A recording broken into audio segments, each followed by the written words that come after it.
Welcome back, brothers, to Warhammer. Tonight we're diving into lore of the Hospitallers. As always, be sure to like and comment any videos or topics you want to see in the future. Be sure to subscribe from the Emperor. And I want to thank you guys for support. Y'all been killing it. Now, let's get into the video. The first ship died before the fleet understood that it had arrived. The pilgrim transport Martyr's Dew translated from the Empyrean with its Gellerfield shrieking and its prow already buried in the wreckage of an advance frigate. The collision opened the transport from shrine deck to engine spine. Adamantine ribs folded inward. Processional halls split apart. Prayer galleries crowded with the faithful vanished into the void in a storm of incense burners, devotional scrolls, and screaming human bodies. The pilgrims had spent 7 months kneeling before the bones of St. Kyrillos. They died without time to rise. Atmosphere erupted from the wound in a white torrent.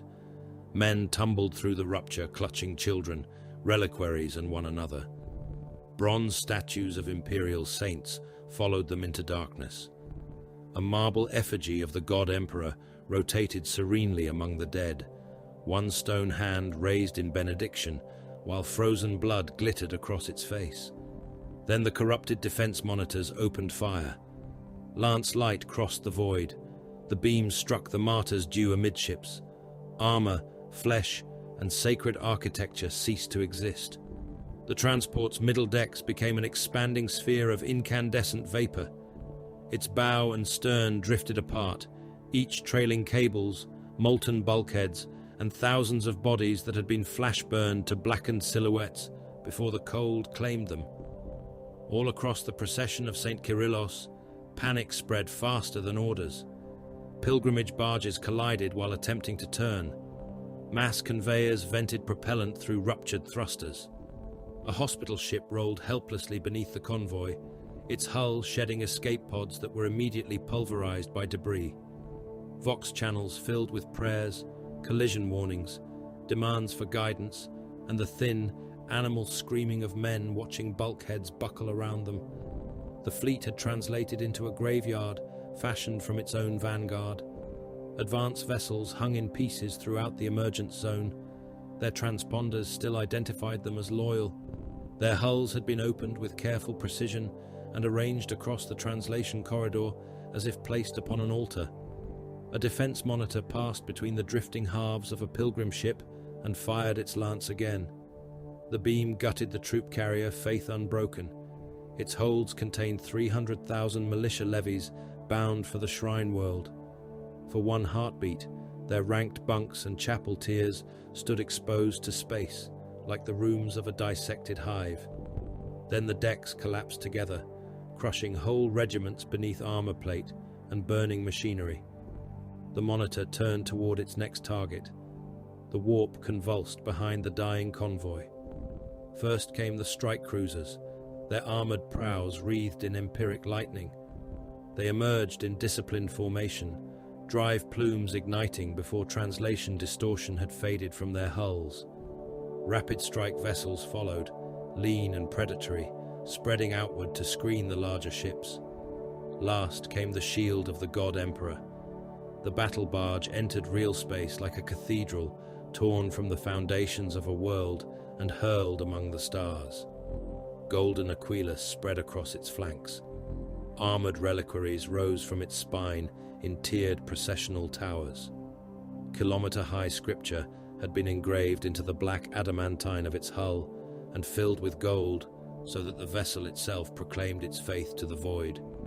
Gun batteries occupied fortress-like transepts beneath statues of hooded warriors. Its prow bore the image of the enthroned emperor, not as a remote ruler, but as a wrathful god rendered in ivory, brass, and the bones of martyrs. The void around the battle barge seemed to shrink from it. Within its strategium, 1,000 gene eunuch choristers sang without pause. Their voices rose from galleries cut into the walls above the command deck. Each chorister had been blinded at initiation and bound by silver chains to a kneeling stall. Incense rolled through the air in dense grey veils. The hymn passed from throat to throat in perfect sequence, uninterrupted by fatigue, blood, or fear. Beneath them, hundreds of chapter serfs worked the targeting shrines. They stood before brass consoles ornamented with candles and finger bones. Cherub servitors drifted overhead, carrying data scrolls in infantile claws. Stasis reliquaries occupied alcoves between the stations, preserving fragments of armor, weapon housings and sainted flesh recovered from wars whose names had been forgotten by every living soul aboard. Damage reports scrolled across the central hololith. The convoy was dying in red sigils. Chapter Master Mirkal Alfaran knelt before the Strategium altar. He had not removed his armor for translation. White ceramite enclosed him from throat to heel, layered with parchment, wax seals, and gold votive icons. The plates were scarred by wars fought beneath distant suns, yet every gouge had been bordered with devotional script rather than repaired into invisibility. A black tabard hung from his waist, embroidered with the crowned skull of the chapter. His helm rested upon the altar. The face beneath it had been painted as a skull. White pigment covered his skin. Black encircled his eyes and darkened the hollows beneath his cheekbones. He did not look toward the hololith as millions of Imperial citizens died. He kept his head bowed before a thumb bone sealed within a crystal reliquary. By his suffering, we are made steadfast, Alfaran said. The officers and serfs nearest him answered as one. By his deathlessness, we endure. By his judgment, we are measured. By his divinity, we are commanded. Alfaran rose. A pilgrim liner vanished from the hololith as an orbital battery tore through its reactor decks. The casualty projection beside the dying icon climbed by another 250,000 souls. Report, he said. Lord Captain Reynold Voss bowed over the tactical shrine. 9 defense monitors active within the emergent zone. 4 orbital platforms have weapons lock on the convoy. The outer auger arrays are either blinded or transmitting corrupted returns. Enemy attack craft are launching from the moonward stations. How many convoy vessels remain capable of maneuver? 217, Lord? How many can be saved without breaking battle formation? Voss hesitated. Alfaran looked at him. The Lord Captain lowered his gaze. 143. Mark the remainder. No outrage passed through the strategium. No voice protested the sentence carried within those words. 74 ships became amber icons. Pilgrims aboard them continued begging for assistance. Some transmitted hymns. Others transmitted the names of their children, their parishes, or the distant worlds from which they had traveled. Alfaran watched the tactical display. Which deaths preserve the greatest number of the faithful? Voss manipulated the hololith. The crippled ships are obstructing our attack vectors. Several are drifting toward the defense monitors. Their reactor cores could be overloaded remotely if their command crews comply. And which deaths deny the enemy his sacrifice? The hospital ship Merciful Dawn carries more than 1 million wounded and infirm pilgrims. Enemy tugs are attempting to seize it. Destroy the tugs. Board the hospital ship. Any vessel beyond recovery will be scuttled before capture. A serf at the Vox shrine looked up, his skin bloodless. My lord, the captains of the marked ships are requesting evacuation priority. They have received their priority, Alfaran said. Their duty is to die where their deaths serve. The chapter master turned toward the battle officers. Commence absolution. The hospitallers went to war. Strike cruisers drove through the disintegrating convoy in mutually supporting pairs. Their bombardment cannons fired at ranges that reduced lesser vessels to trembling Auspex ghosts. Shells crossed the void like iron judgments. The first struck a defense monitor beneath its armored prow. The impact cratered through deck after deck before the shell detonated. The monitor's forward quarter erupted. Molten armor burst outward in sheets. Internal compartments collapsed into the blast, compressing crew, machinery, and atmosphere into a furnace-bright wound. A second shell entered through the breach. The defense monitor came apart. Its command decks folded into the reactor vaults. Thousands of corrupted crew were vaporized before nerves could carry pain. Others survived the first instant only to be crushed into pulp as gravity plating failed and bulkheads sheared through their stations. Thunderhawks launched from the shield of the God Emperor in armored waves. Storm talons darted between them, engines burning white as they intercepted the traitor. Attack craft. The first dogfights unfolded among the dead. Autocannon fire shattered a corrupted interceptor, scattering fragments through a field of frozen pilgrims. A storm talon passed through the drifting remains, its wing edge cutting a corpse in half. Thunderhawk heavy bolters hammered another enemy craft until its cockpit burst apart, and the pilot's burning body struck the canopy from within. In the Strategium, Alpharan watched the battle without movement. "Captured vessel on collision course," announced a serf. The hololith magnified the pilgrim carrier hallowed path. Its engines burned far beyond safety tolerances. It was accelerating directly toward the battle barge. "Life signs?" Alpharan asked. "More than 800,000. Command response?" "None. Engine control is locked from the bridge." Alpharan looked toward Captain Othric Varn. "Take it." The captain bowed. "By his will." Boarding torpedoes fired from the battle barge's flank.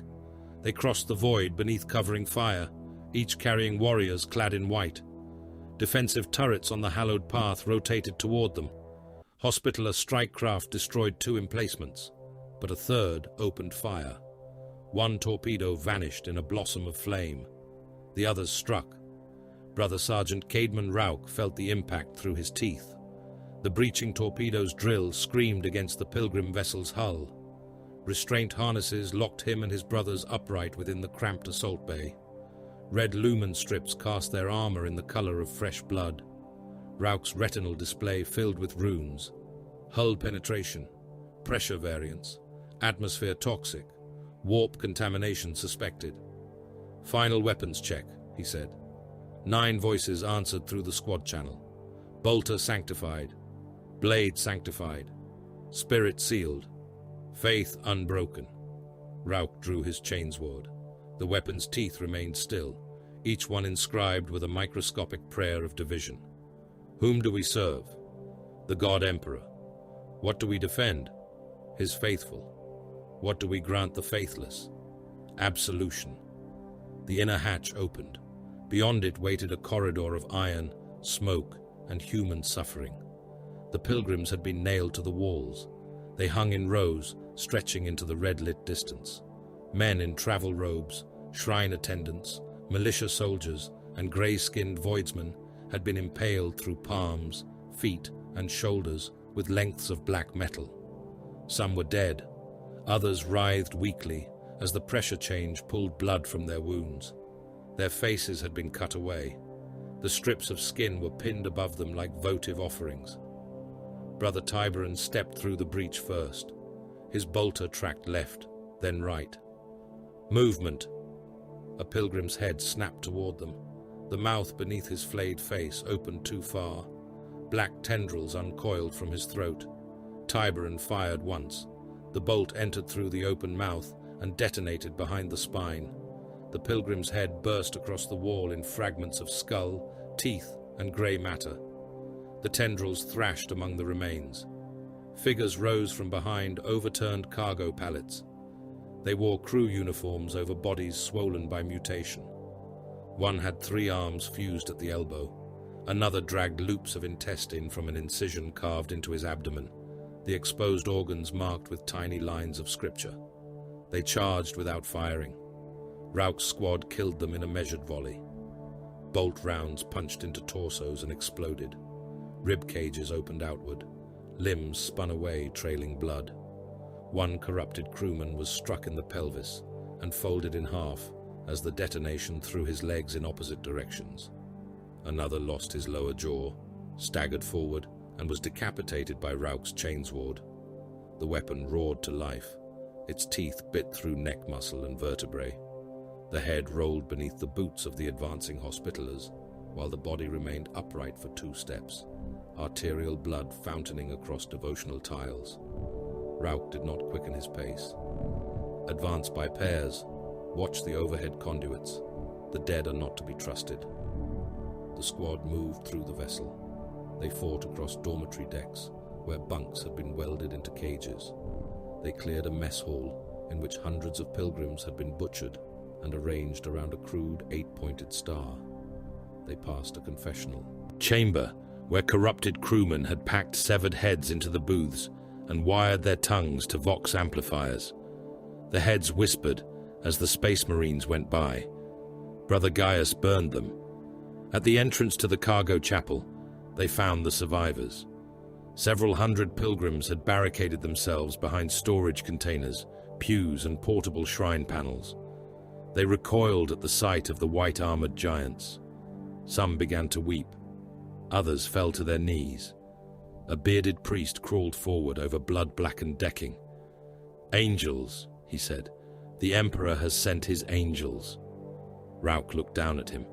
"We are not angels." Apothecary Severin Hal entered behind the squad. His narthecium clicked as its instruments awakened. A white helm concealed his face. Red lenses moved over the crowd. "Remain still," Hal said. The pilgrims obeyed. The apothecary passed his auspex across them. Runes gathered on Rauch's display. Biological trauma, radiation exposure, spore contamination, psychic variants. Then came the black marks. 37. Hal pointed. You, the man behind the reliquary. Those 6, the priest." The survivors began murmuring. The bearded priest stared upward. "My lord?" "Stand apart," Hal ordered. "We are faithful. Stand apart." A pilgrim tried to flee deeper into the crowd. Brother Tiberan seized him by the shoulder and dragged him free. The man's robe tore open. A second mouth pulsed beneath his ribs. It whispered in a language Rauch had heard only in sealed catechisms concerning the arch-traitors of ancient Colchis. The crowd screamed. Hal drew his bolt pistol. "No," cried the priest. "We resisted them. We barred the doors. We called upon the throne." "The warp has answered you," Hal said. He fired. The priest's skull burst.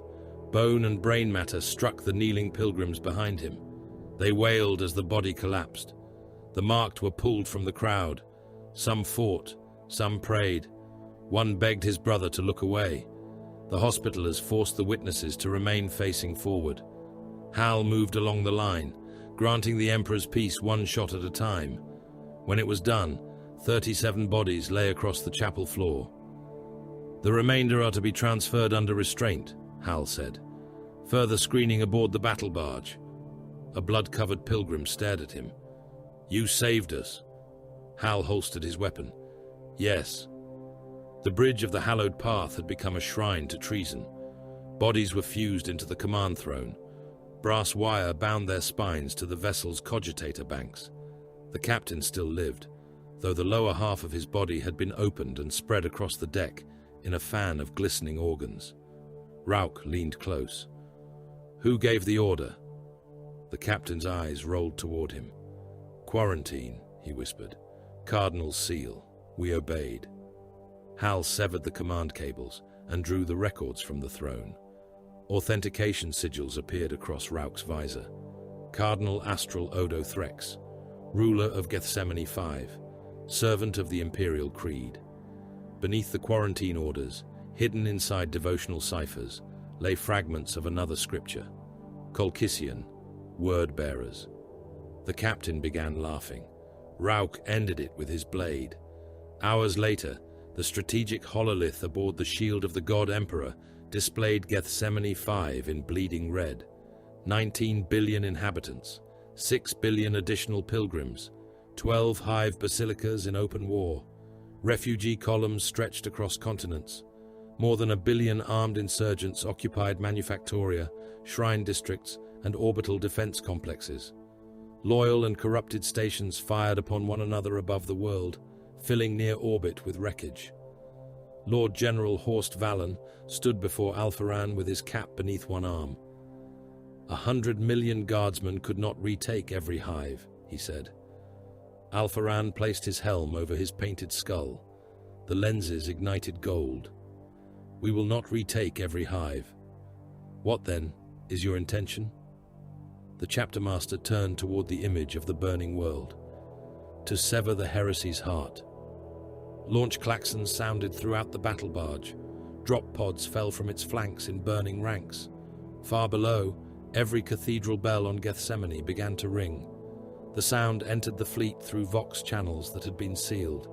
It echoed through astropathic sanctums. It trembled inside the helmets of the descending space marines. Then billions of voices spoke beneath the bells. They recited the Imperial Creed with every sacred word turned inside out. Across the planet, loyal defense lasers rotated toward the heavens and opened fire. The drop pods fell through a sky already on fire. They came down in ordered waves from the shield of the God Emperor, each armored capsule wrapped in the red glare of atmospheric entry. Their retros screamed against the pull of Gethsemane 5. Runes crawled across Brother Sergeant Caedmon Rauch's retinal display as the pod corrected its descent through layers of poisoned cloud.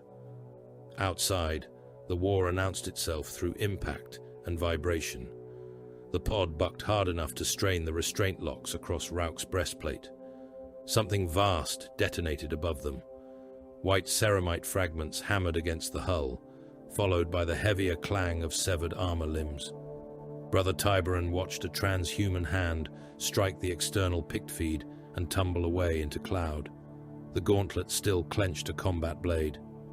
"Brother Podrick's vessel," he said. "No," Rauch replied. "Only its remains." Another defense laser fired from the world below. The beam passed across the descending formation with the clean brilliance of a blade drawn through darkness. 3 drop pods vanished. There was no debris at first, only white light. Then armor fragments and burning bodies began falling with the survivors. The machine spirit of Rauch's pod shrieked warnings through the squad channel. Primary descent vector compromised. Atmospheric control failing. Ground batteries acquiring. The Basilica Hive of St. Barraspine filled the forward display. It rose across the horizon like a continent of blackened stone, its towers shaped as praying saints and armored angels. Smoke buried its upper spires.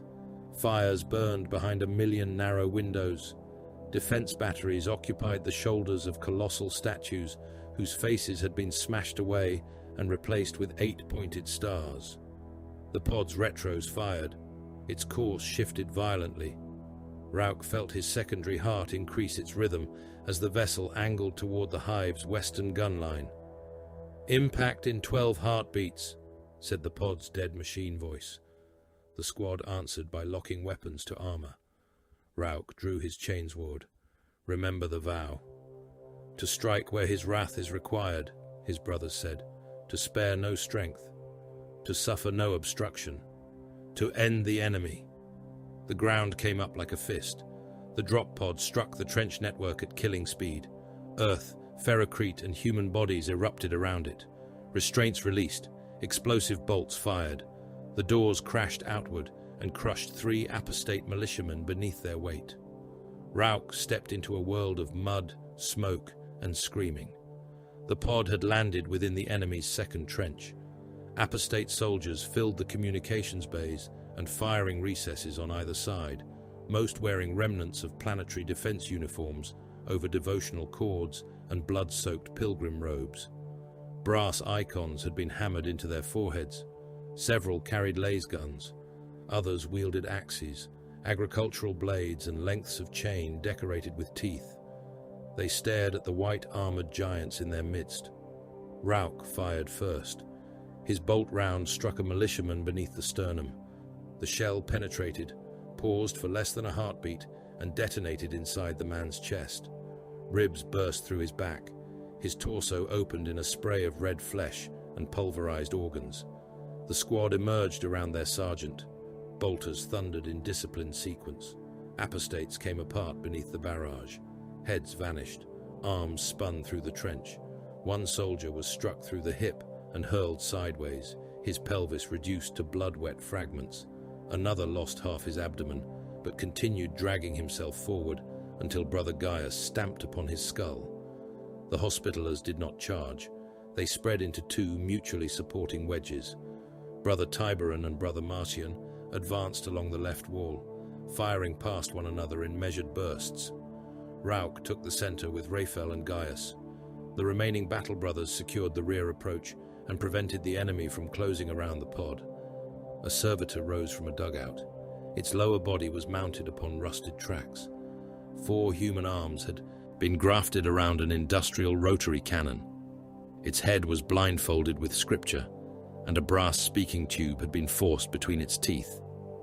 "Blessed is the wound," it intoned. The rotary cannon spun. Rauk threw himself against the trench wall. Shells chewed through ferrocrete where his head had been. Brother Gaius stepped into the fire and raised his boarding shield. Impacts rang across the slab of ceramite and plasteel, hammering him backward. Raphael leaned from behind him and fired a crack round. The missile entered the servitor's chest. Its upper body vanished in a burst of machinery, bone and steaming organs. The cannon dropped into the mud, still rotating, while the tracked lower body crawled forward without direction. "Advance," Rauk ordered. The first trench opened into a gun position filled with corrupted pilgrims. They had been forced into the emplacement beside militia crews, their wrists bound to ammunition crates. Some screamed warnings, others laughed while blood ran from their eyes. A heavy stubber opened fire. Brother Martian crossed the distance before the gunner could correct his aim. His chainsword struck the weapon first, chewing through the receiver in a fountain of sparks. The return stroke entered the gunner's jaw and traveled upward. Teeth and tongue fragments sprayed across the wall as the blade emerged from the crown of the skull. Tiberan fired into the ammunition crew. Bolt detonations filled the emplacement with fragments of limbs and torn cloth. A pilgrim chained to the nearest crate disappeared from the waist upward. The crates ignited moments later. Rauk's squad cleared the position before the stored munitions cooked off. The explosion lifted earth from the trench floor and hurled bodies across the battlefield.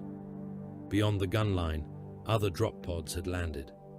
White-armored figures moved through smoke in controlled formations. Flamers poured burning promethium into bunkers. Men emerged as human torches, skin peeling from their faces and hands while they clawed at the air. The Hospitallers shot those who escaped the flames and fed more fire into the apertures until the screaming ceased. Captain Othric Vaughn's voice entered the company vox. "First line penetrated. Mark enemy strongpoints. Do not pursue routed infantry beyond assigned vectors.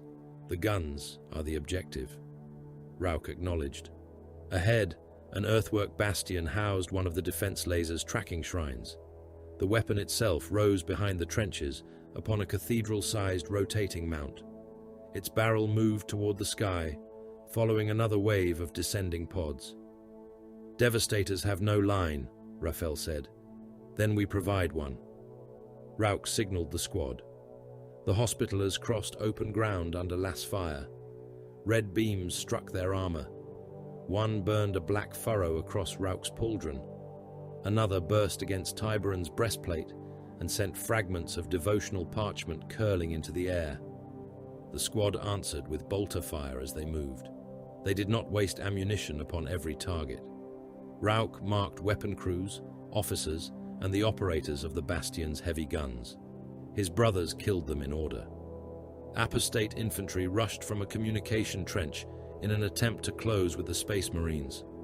There were hundreds of them, packed shoulder to shoulder beneath banners bearing the defaced image of the Emperor. Rauk pointed his chainsword. "Flame!"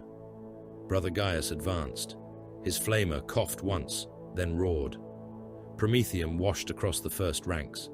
Men ignited so quickly that their robes became columns of fire before they could fall. Those behind attempted to retreat, but the pressure of the crowd held them in place. Burning bodies collapsed against living ones. Hair vanished, skin blackened and split. Fat fed the flames with greasy blue tongues. The attack became a furnace. Rauk's squad fired into the mass until the path was blocked by corpses. They climbed over the dead. At the bastion wall, Raphael placed a melter charge against the armored service door. The weapon discharged with a sun-white flash. Metal ran like wax. Rauk kicked the glowing slab inward and entered through the smoke. The tracking shrine's attendants had chained themselves to their stations. They wore crimson robes and bronze masks, shaped as weeping saints. Mechadendrites moved beneath the cloth. Several had opened their own chests and packed parchment into the wounds. "Fire upon the sons of the false god," one said. Rauk put a bolt through his mask. The shell burst inside the skull. Blood and brain matter sprayed across the targeting altar. The others died at their consoles. Raphael planted charges around the cogitator pillars, while Tiberan drove his chainsword through the defense laser's primary control trunk. Thick cables snapped beneath the weapon's teeth, spraying black lubricant and sparks. "Clear," Raphael said. The squad withdrew. The charges detonated. The defense laser shuddered upon its mount. Its barrel sagged. Secondary explosions raced through the tracking shrine and climbed into the weapon's capacitor housings. A column of flame erupted from the cathedral mount. Across the western front, other defense weapons fell silent. The sky answered with thunder. Thunderhawks descended through smoke, their wings black against the burning clouds. Heavy bolters hammered enemy positions, while landing struts struck shattered avenues. Ramps opened before the aircraft had fully settled. Predator battle tanks rolled out first, autocannons already firing. Shells tore through fleeing armor columns, ripping turrets from traitor vehicles and opening engine compartments in sprays of burning fuel. Vindicators followed. Their siege shields pushed through barricades, wrecked transports and heaps of bodies. Demolisher cannons elevated toward the nearest bastion. The first shell struck beneath an immense stone saint. The bastion face collapsed. Thousands of tons of ferrocrete fell inward. Defenders vanished beneath the ruin. The statue's head broke free, struck the street, and rolled through a crowd of apostates, crushing men into red smears beneath its stone features. Land raiders moved behind the Vindicators, white armor marked by black crosses, crowns and skulls. Their lascannons fired through the haze. A traitor tank attempting to reverse into a side avenue was struck through the engine deck. The vehicle exploded, throwing its commander from the cupola without his lower body. Rhinos and razorbacks surged into the hive. They traveled through avenues choked with abandoned pilgrim vehicles. Processional crawlers, shrine carriages and civilian haulers stood bumper to bumper between the hab blocks. Millions had attempted to flee before the roads closed. Their possessions remained strapped to roofs and piled between wheels. Bodies filled the spaces where the living had trampled one another against locked gates. Hospitaller armor did not slow. Rhinos rammed lighter vehicles aside. Land raiders climbed over them. Tracks crushed metal, luggage and corpses into a single layer beneath the advance. Rauk climbed aboard a razorback beside the gunner. The vehicle carried them toward the convent fortress of the 9 Martyrs. The fortress dominated the district surrounding it.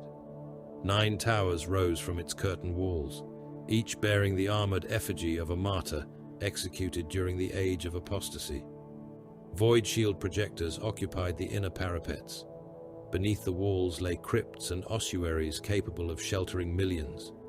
Refugees crowded every approach. Captain Lucan Var stood before the western gate, his white armor spattered with the blood of those killed in the panic. Defensive company warriors were already transforming the convent. Chapel windows became heavy bolter nests. Devastators occupied bell towers. Reliquary vaults filled with ammunition crates instead of bones.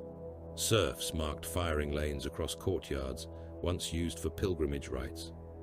In the ossuary passages below, mortal engineers tore open burial walls to create evacuation corridors.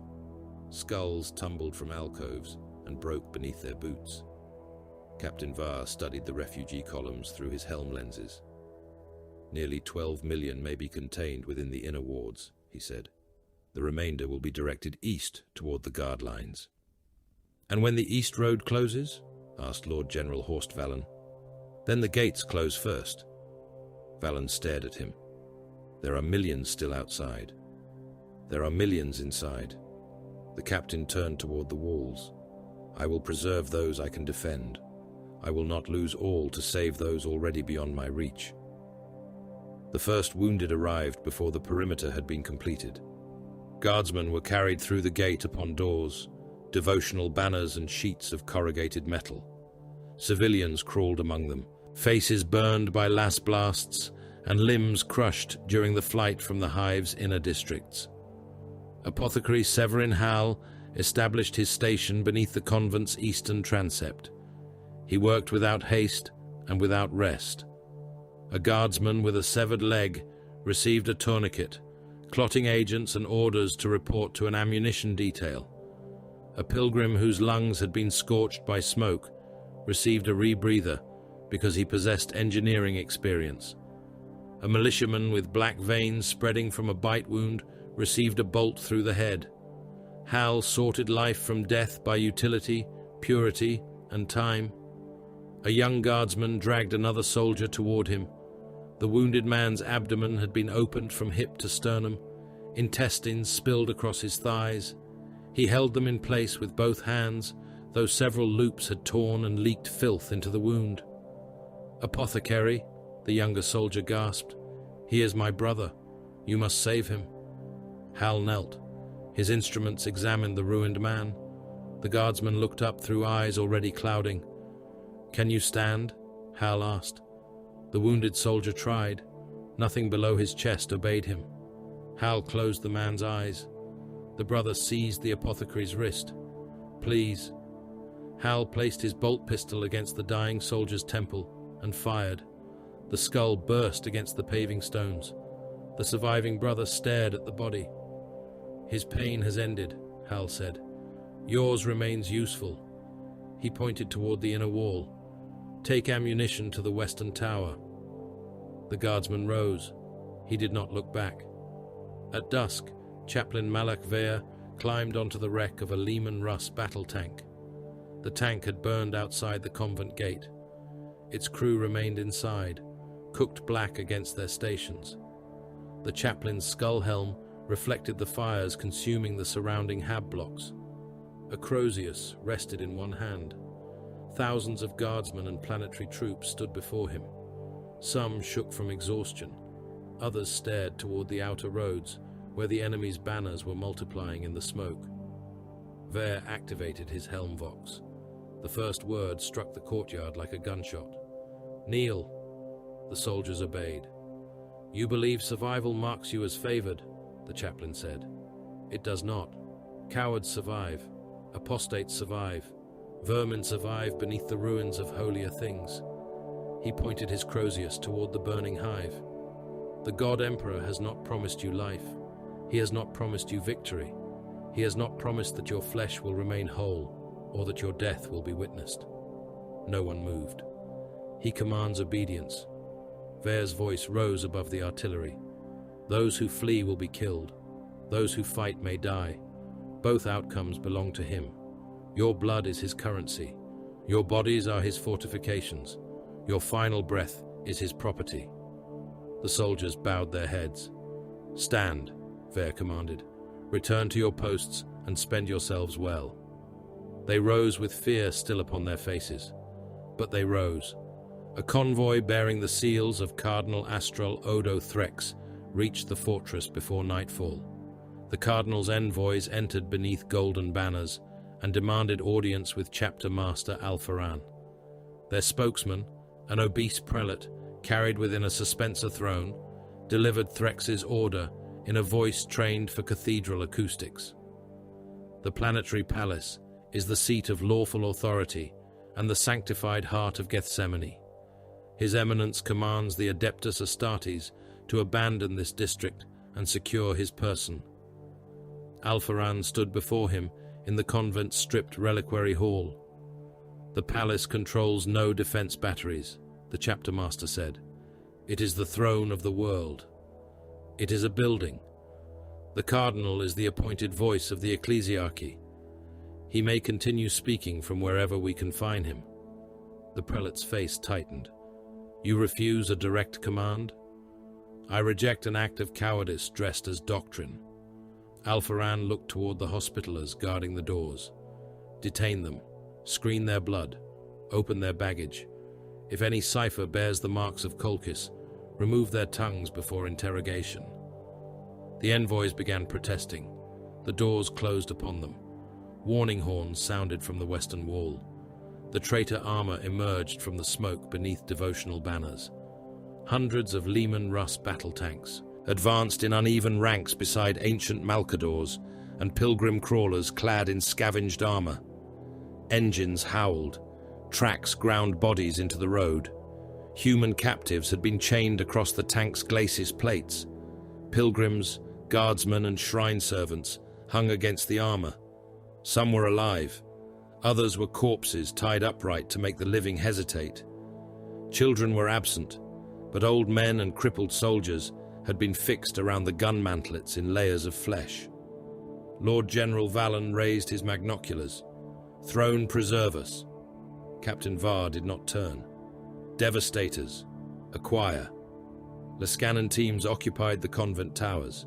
Targeting beams passed over the approaching armor. The captives screamed as they saw the red points crossing their bodies.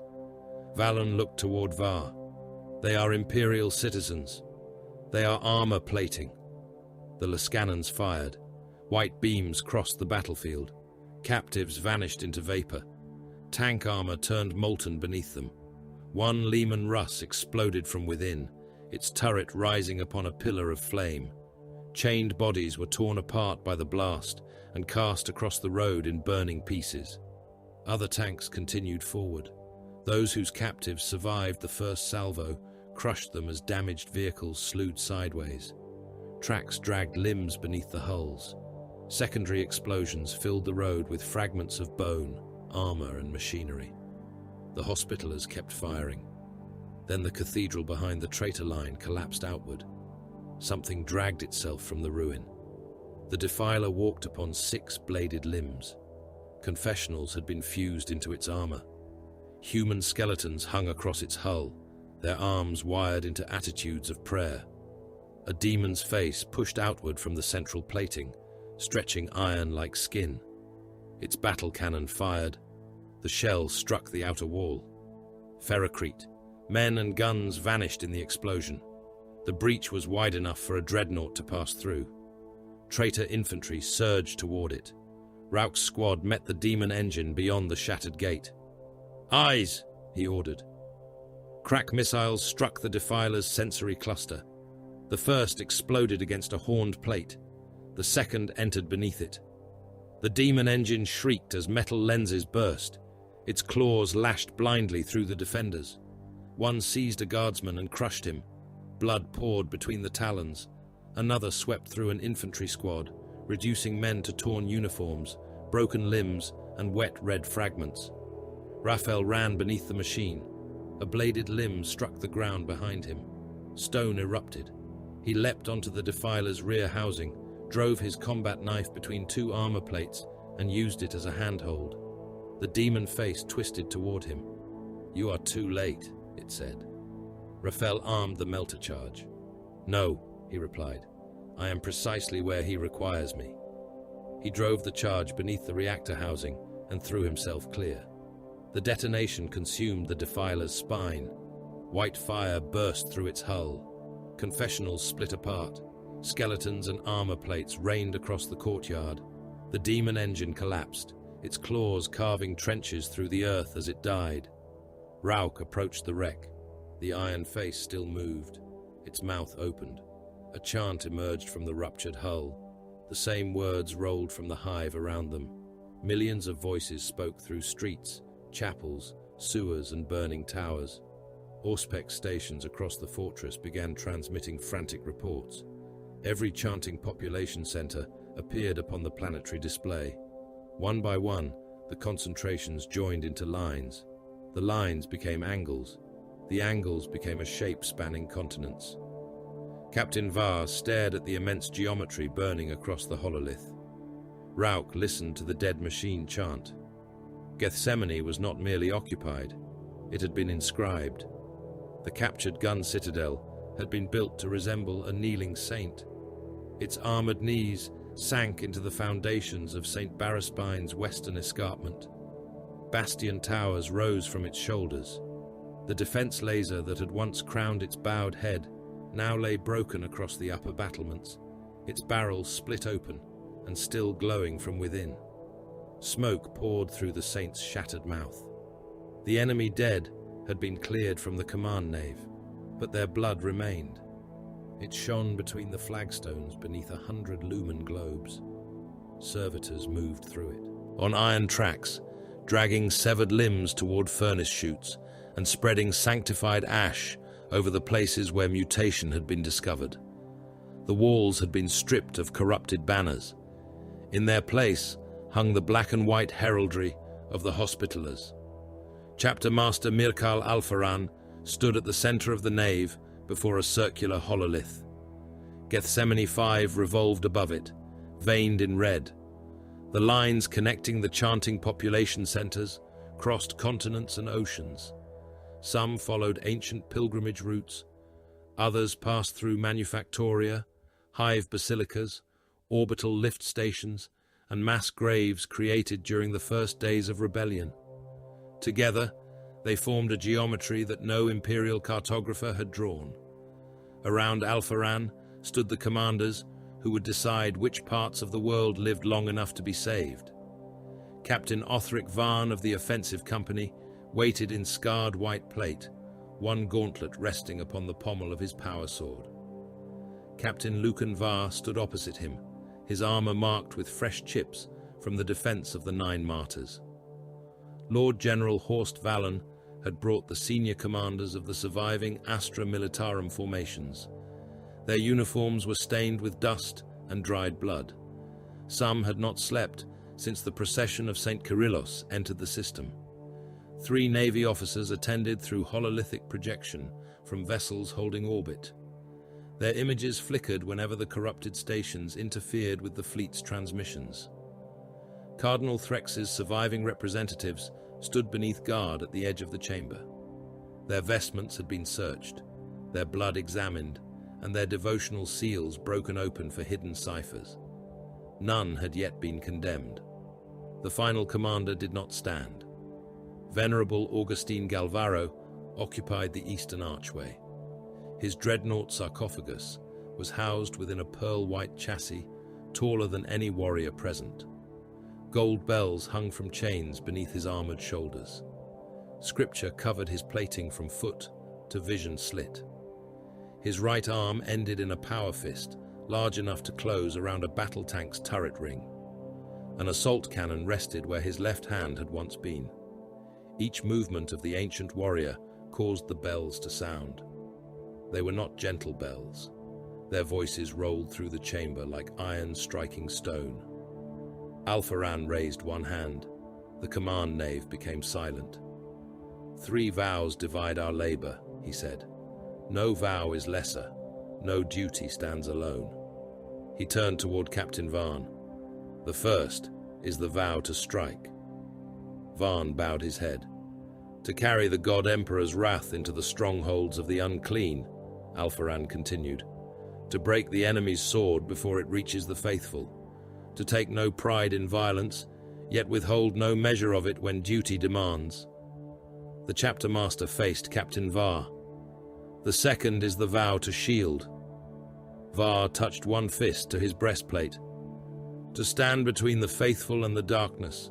To spend blood, armor, and life without hesitation. To understand that protection is not kindness, and mercy is not indulgence. Alfaran looked toward Galvaro. The third is the vow to remain vigilant. The dreadnought's sarcophagus speakers rumbled. No corruption shall be ignored. No corruption shall be excused, Alfaran replied. No authority shall stand above examination. No blood shall stand above judgment. The chapter master's gaze passed over the gathering. Mine included. The bells beneath Galvaro's shoulders sounded once. So witnessed, the ancient warrior said. Alfaran turned to the hololith. A section of St. Barraspine enlarged until the manufactorum district filled the chamber. Furnace complexes, assembly cathedrals and habstacks stretched across hundreds of kilometers. The district had once supplied pilgrimage crawlers, devotional weaponry, and shrine fittings to half the world. It now produced ammunition and armored vehicles for the rebellion. At its center stood the planetary Vox Cathedral. The structure had been raised around the remains of an ancient transmission tower. Its organ pipes were kilometers long. Its broadcast arrays reached every basilica hive and orbital shrine in the system. "The chant is being coordinated through this sanctum," Alpharan said. "We will seize it before the enemy can destroy its records." Captain Varn studied the projected approaches. The outer manufactorum walls are linked by firing galleries. Their artillery can cover every avenue. "Whirlwinds will force the crews below," Alpharan said. "Vindicators will open the walls. Your land raiders will enter through the breaches." Varn indicated a series of red blocks behind the primary line. "Reserves. Assault squads will descend behind them and destroy their guns, fuel stores, and command stations." Rauk stood among the sergeants behind his captain. His armor had been washed after the battle at the 9 Martyrs, but blood remained in the teeth of his chainsword. The weapon's machine spirit resisted the ministrations of mortal serfs and accepted only the hands of its bearer. Alpharan looked directly at him. "Brother Sergeant Rauk." "My lord." "Your squad will lead the central breach. You will enter the Vox Cathedral and secure the transmission sanctum. Its machinery is not to be destroyed until the source of the signal is identified. And if the signal cannot be contained, then you will destroy the cathedral, the district beneath it, and yourselves." Rauk bowed. "By his will." Captain Var received the next orders. The hololith shifted to the convent fortress of the 9 Martyrs. The sanctuary appeared as a white icon surrounded by red concentrations. "The enemy will test the fortress while we strike the manufactorum," Alpharan said. "They must believe it is the center of our defense." "It is sheltering nearly 10 million, Var replied. "Then their belief will not be entirely false." Var enlarged the outer approaches. "I require additional mine stocks, promethium, and 1 whirlwind battery. You will receive them, and authority over all refugees within the shield perimeter. You possess it." One of Threx's representatives stepped forward. He was a thin cannon in robes reinforced with gilded plates. "The refugees are citizens of the Cardinal's world." Var's helm turned toward him. "They are bodies within my fortress. They remain under ecclesiarchal protection. Then your priests may stand upon the walls beside them." The cannon's mouth tightened. Alpharan spoke before he could answer. "Captain Var has authority. Any man who refuses labor, screening, or military direction will be expelled from the sanctuary." The cannon stared at him. "Expelled into what?" Distant artillery struck beyond the citadel. Dust drifted from the ceiling. "Into the consequences of refusal," Alpharan said. Galvaro moved closer to the hololith. His immense chassis cast the red world into shadow. "The Vigil has found pre-imperial passages beneath the hive," he said. "Ossuaries built before St. Baraspine received his name. They connect the fortress, the manufactorum, and the lower foundations of the Vox Cathedral." A new route appeared beneath the surface projections. Veteran Sergeant Athan Serich stepped from beside the dreadnought. His Terminator plate was white, but age had darkened it toward ivory. The crux terminatus upon his shoulder contained a fragment of armor taken from a hero whose name was spoken only within the Vigil. "My brothers will descend through the ossuaries," Serich said. "We will examine the cathedral foundations and the ministorum vaults beneath them." Lord General Valen frowned. "Examine?" Serich looked at him. "For corruption. You expect to find traitors among our command. I expect to find traitors wherever vigilance has failed." The Lord General's jaw hardened. "My officers have held this front while half the planet turned against them. Loyalty is not proven by proximity to treason." Valen glanced toward Alpharan. "And the Vigil possesses authority to judge Imperial officers?" "They possess authority to judge me," the chapter master said. No one challenged the point again. The War Council ended with prayer. It was not a request for victory. The Hospitallers did not ask the Emperor to alter his design for their convenience. They asked only that their actions prove worthy of the purpose assigned to them. Before dawn, the offensive began. The whirlwinds fired from behind the 9 martyrs. Missiles climbed through the smoke in clustered waves, their exhaust trails forming pale scars across the sky. They descended upon the Manufacturum district with machine-guided precision. The first barrage struck the enemy artillery galleries. Explosions traveled along the walls in a rolling chain. Gun crews vanished beneath flame and falling stone. Ammunition stores detonated. Towers split apart and collapsed into the streets below, burying infantry beneath thousands of tons of masonry. The second barrage drove the survivors underground. The Vindicators advanced. Their siege shields pushed through barricades made from pilgrim transports, cathedral doors, and human corpses wired together with industrial cable. Enemy lasfire struck their frontal armor. Autocannon rounds burst against reinforced plating. The tanks did not slow. Their demolisher cannons fired. A Manufacturum wall disappeared behind smoke. The shell had not merely broken the barrier, it had driven the center of the wall inward, crushing defenders into the chambers behind it. Stone, armor, and mangled bodies filled the breach. Land raiders moved forward before the dust settled. Rauch rode within the lead vehicle, locked into a restraint cradle beside his surviving brothers. The compartment smelled of sacred oils, hot metal, and old blood. Captain Vaughn's voice sounded through the armor's internal vox. Central breach confirmed. Enemy reserves moving from the north transept. Assault squads descending. The Land Raiders' Lascannons fired. The vehicle shook. A traitor tank vanished from the tactical display. 30 heartbeats, Rauch said. His squad checked weapons. Brother Raphael secured a melter charge against his belt. Brother Tiberon ran one gauntlet along the teeth of his chainsword. Brother Gaius whispered the catechism of ignition over his flamer. The assault ramp opened. The Manufacturum received them with gunfire. Last bolts struck the Land Raider's hull and flashed away. Autogun rounds sparked from Rauch's armor as he descended into the breach. The enemy had filled the ruins with militia. They fired from collapsed assembly lines, devotional foundries, and the open mouths of furnace shrines. Some wore planetary defense uniforms. Others had wrapped themselves in chains and parchment. All bore the marks of the rebellion. Rauch raised his bolter. Wedge formation. Advance on the left furnace. His brothers moved around him. They did not fire at every body. They fired at the bodies that mattered. A heavy stubber crew died first. The ammunition bearers died second. A militia officer raising a signal flag lost his arm and half his chest to a bolt detonation. The men around him faltered. That hesitation opened the line. Rauch's squad entered it. Chainswords roared.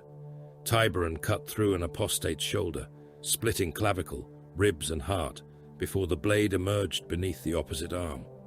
Gaius drove his boot through another man's knee and fired into the face of the soldier behind him. Raphael caught a ritual blade upon his vambrace, seized the wielder by the skull, and crushed it against a furnace casing. Behind them, the Land Raiders delivered more Hospitallers. White armor spread through the breach in ordered formations. Above, assault marines descended upon pillars of flame. They landed among traitor artillery crews behind the main line. Chainswords and bolt pistols turned the gun positions into slaughter pens. One marine struck hard enough to drive both boots through a crewman's ribcage. Another fired into a fuel reservoir and vanished behind a wall of burning promethium, emerging with his armor aflame and his weapons still speaking. The human armies advanced beneath the Astartes assault.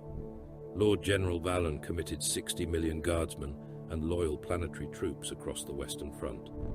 Their formations stretched beyond sight. Infantry crossed ash plains beneath artillery fire. Entire companies disappeared when shells struck among them. Men died without seeing the enemy, their bodies scattered across ground already layered with corpses from earlier battles. Armored regiments followed. Lehman Russ tanks pushed through seas of dead that clogged their drive wheels. Crewmen climbed from hatches under fire to cut limbs from tracks with entrenching tools and chain blades. The roads became slick with blood and fuel. Tanks skidded across pulped bodies, crushed wounded men beneath their weight, and continued forward because stopping meant death for every vehicle behind them. At the southern approach, the 43rd Gethsemane line broke. Formation. Their colonel ordered a bayonet charge against an enemy redoubt before the Vindicators had destroyed its guns. Valon's command channel erupted with warnings. "Recall them!" one officer shouted. "They are crossing the armor lane." The regiment surged forward anyway. Tens of thousands ran beneath banners and screaming priests. The enemy opened fire. Heavy bolters cut through the first ranks. Mortars burst among the following companies. Men were thrown apart in sprays of blood and soil. Those behind climbed over the dead and continued because momentum, terror, and shouted orders left them no choice. A field officer called Rauch over the vox. "Brother Sergeant, support the 43rd. Their flank is exposed." Rauch looked at the tactical runes. Supporting them would require turning the Land Raider column away from the breach and exposing its side armor to the northern guns. Denied. They will be annihilated. They have already chosen annihilation. They are loyal soldiers. They are obstructing the assault. The 43rd reached the enemy wire. Flamers opened from the redoubt. The regiment ceased to exist as a coherent formation. By the time its survivors withdrew, the manufacturing breach had been secured. Valon confronted Rauch near the shattered assembly cathedral, while Medicaid teams dragged wounded guardsmen from the road. "You watched them die," the Lord General said. Rauch reloaded his bolter. "I watched them abandon their assigned purpose. They showed courage. They wasted ammunition." Valon stared at him. Rauch locked the magazine into place. "Men are ammunition, Lord General. Armor is ammunition. Cities are ammunition. Courage that serves no objective is merely waste sanctified by survivors." He turned toward the Vox Cathedral. Its towers rose ahead through smoke, brass organ pipes climbing between buttresses and transmission masts. The Hospitallers reached it before nightfall. The bronze gates had been sealed. Vindicators could not be used without risking the transmission sanctum, so Raphael cut through the hinges with his melter gun. Rauch's squad dragged the doors outward. Shotgun fire struck them from within. The defenders wore ecclesiarchy vestments. Priests, shrine wardens, and choir attendants crowded the entrance. Ritual knives gleamed in their hands. Several had concealed mutations beneath their robes. One priest opened his vestments and revealed a second face growing from his chest. Rauch fired into it. The bolt burst through both bodies. The Hospitallers entered. The interior was a world of brass, incense, and sound. Organ pipes stretched for kilometers through the cathedral's central shaft. Choir servitors occupied galleries above the nave, their skulls opened and wired into transmission arrays. Most had no lower bodies. Their lungs were worked by pistons. Their severed throats sang through brass tubes. The defenders attacked from every tier. Grenades cleared the galleries. Bolter fire filled the stairwells. Rauch climbed through smoke and falling body parts, while hymns thundered from the walls. A shotgun blast struck his breastplate. He caught the gunner by the robe and threw him over the rail. The man fell through 3 tiers before striking an organ pipe and bursting across its surface. Brother Gaius burned a passage through a knot of mutated clergy. Their vestments ignited. Skins sloughed from their faces. One continued reciting scripture after his lips had burned away. The squad reached the transmission sanctum. Servitors knelt around a throne of cables and gilded amplifiers. Pict screens covered the walls. Every screen turned red. A figure appeared. He wore crimson armor covered in script.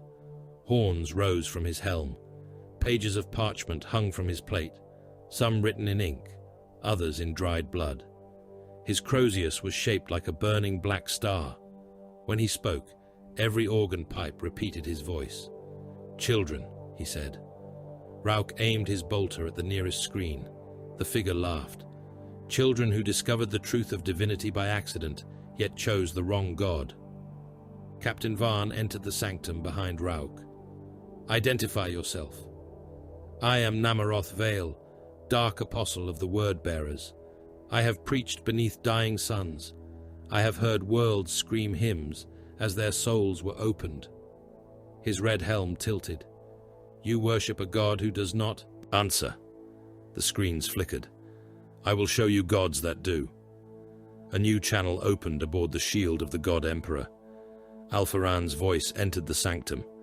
Trace the signal. Rauk turned toward the servitor banks. Then Vale began to pray.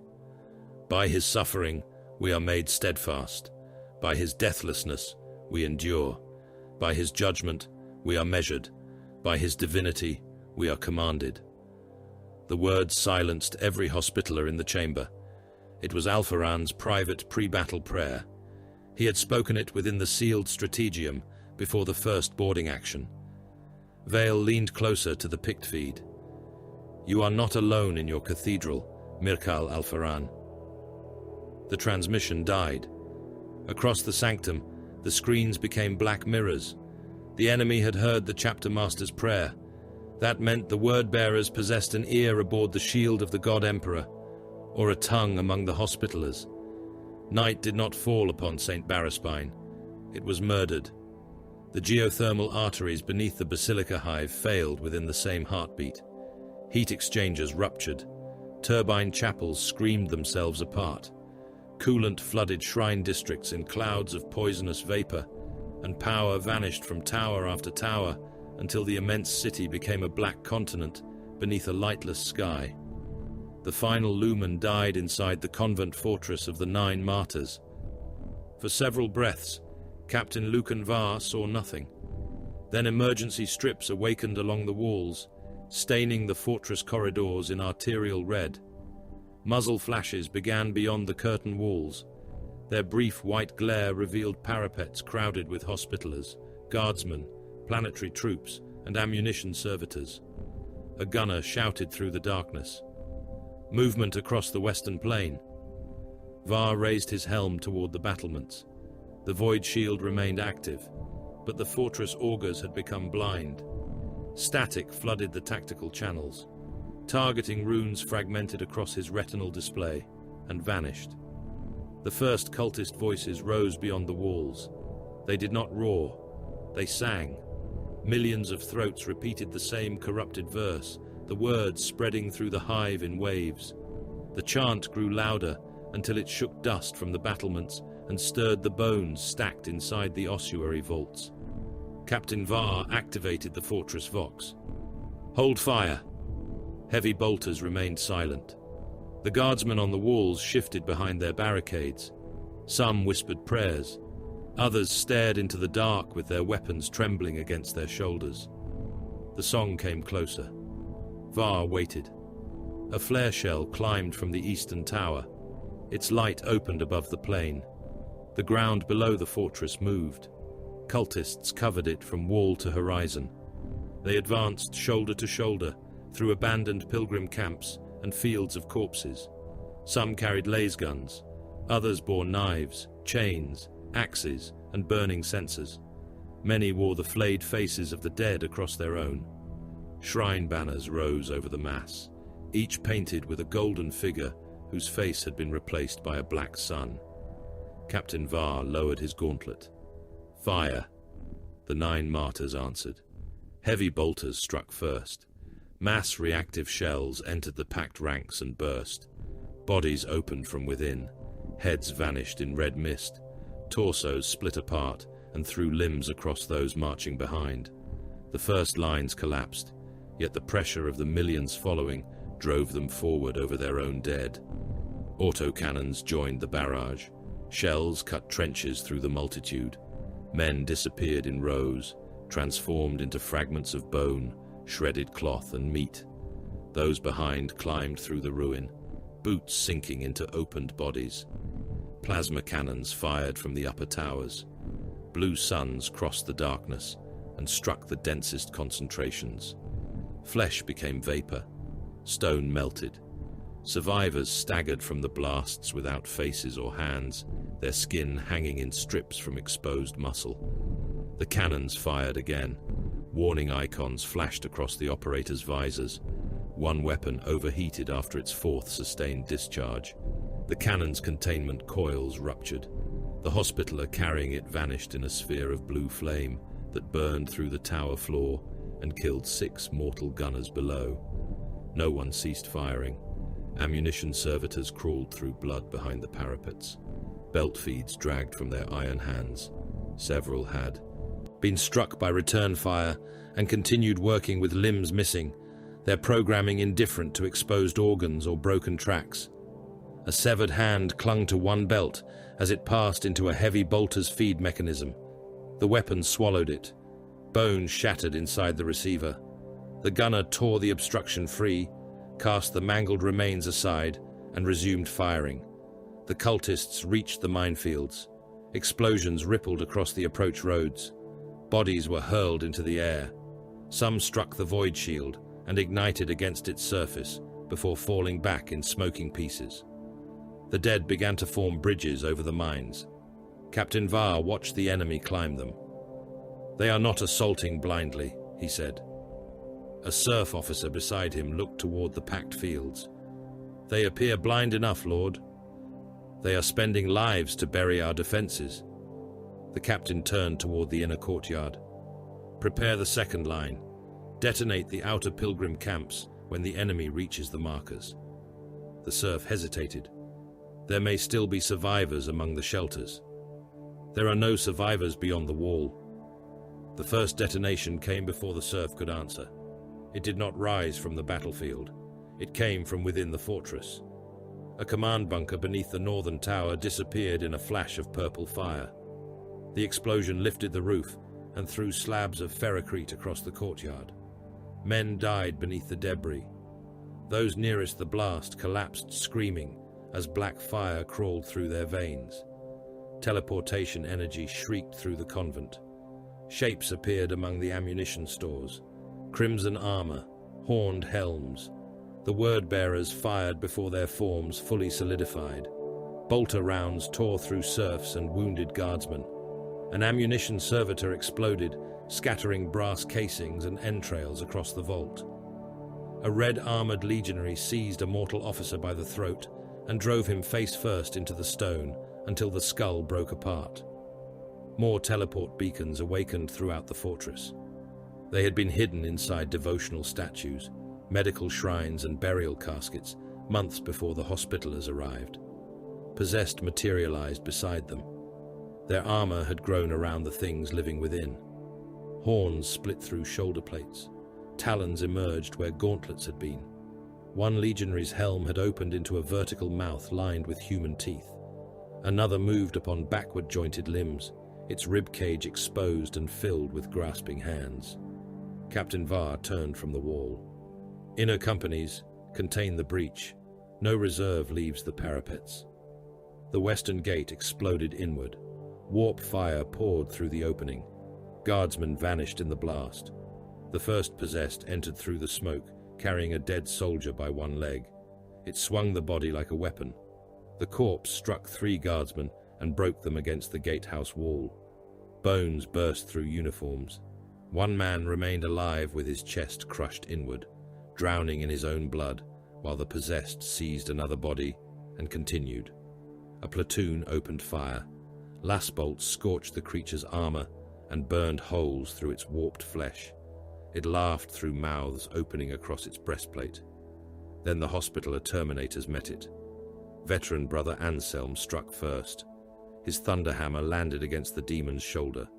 The blow released a crack of displaced air and pulverized ceramite, horn, and muscle. The possessed reeled, but did not fall.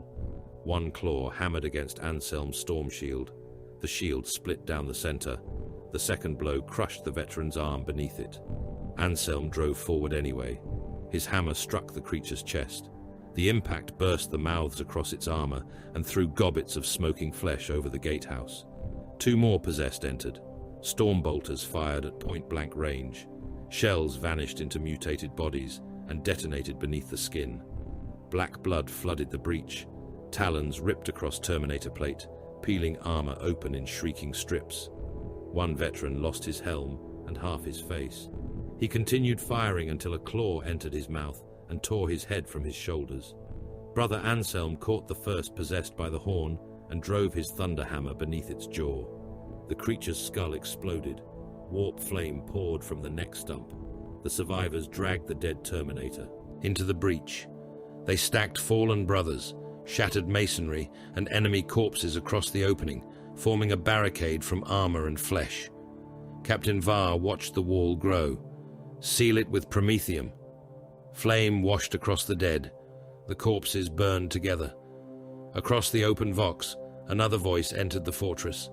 Dark Apostle Namaroth Vale spoke through hijacked channels, broken servitors, and the mouths of dead men. Look upon your works, sons of the corpse. Chaplain Malak Ver stood atop the inner wall. His crozius rested against one shoulder. Firelight moved across his skull helm. You speak from concealment, the chaplain replied. A poor habit for a prophet. The Dark Apostle laughed. The emperor you worship is carrion chained to a machine. His servants feed him souls so that his corpse may twitch one more day. Chaplain Ver looked across the battlefield. Millions still advanced beneath the guns. A god's hunger does not disprove godhood. The chant beyond the walls faltered. Vale's voice sharpened. He devours those who pray to him. Then their deaths have purpose. 1,000 souls burned each day to preserve one decaying tyrant. 1,000 lives consumed so humanity may endure another dawn. The chaplain raised his crozius. You mistake horror for contradiction, traitor. We do not deny the price. We sanctify it. You worship necessity because you lack the courage to name despair. We name despair and command it to kneel. The walls shook beneath another impact. Vale's laughter returned through every vox bead. You and I are brothers in faith, Hospitaller. The only difference is that my gods answer. They answer because they are weak enough to crave attention. The Dark Apostle's reply became a whisper. Your God does not answer because there is nothing left of him but appetite. Chaplain Ver faced the darkness. Then let his appetite consume us before yours does. The field hospital beneath the eastern transept heard none of the exchange. The wounded heard only the screaming. Cultists flooded the lower crypts through ossuary tunnels opened by saboteurs. They came through burial walls, crawling over mounds of skulls and dragging hooked blades behind them. Their first victims were medici orderlies who died with their hands inside open wounds. Apothecary Severin Hal fired through the head of the leading cultist. The bolt burst the man's skull and struck the one behind him with fragments of bone. Seal the inner wards, Hal ordered. Battle brothers moved between cots. Thousands of wounded filled the crypts. Men without limbs lay beside soldiers whose faces had burned away. Respirator engines hissed beneath the chant, rising through the stone. Cultists entered from 3 passages. Hal's brothers fired down each. Bolter detonations painted the walls. A cultist carrying an incendiary vessel lost both arms, staggered into the wounded, and exploded. Burning promethium rolled across the cots. The hospital became an abattoir. Wounded men tried to crawl from the flames. Those unable to move burned where they lay. Skin tightened, blackened and split. Fat dripped from bodies onto the crypt floor. Hal crossed through the fire. He killed a cultist with the blade of his narthecium, then turned the instrument toward a guardsman whose legs had ignited. The man raised both hands. "Help me." Hal fired a sedative spike through his throat. The soldier went still before the flames reached his face. A serf stumbled from the southern passage. The evacuation tunnel has collapsed. How many remain in the lower wards? More than 6,000. Hal examined the contamination runes spreading across his display. Warp exposure, blood infection, unidentified psychic resonance. The chant inside the wounded had begun. Men who lacked tongues mouthed the words. Men without lungs spoke them. Hal opened the hospital command channel. Seal all lower access doors. The serf stared at him. Apothecary, our wounded are still inside. They are no longer ours. Bulkheads began closing. Hands reached through the narrowing gaps. Wounded soldiers begged, cursed, and prayed. One man thrust his arm through the final opening until the door crushed it at the elbow. The severed limb fell at Hal's feet. Flood the wards with promethium vapor. A battle brother turned his helm. There may be uncorrupted survivors. There are contaminated survivors. The vents opened. The hospital's lower levels filled with fuel mist. Hal waited until the chant reached its loudest point. Ignite!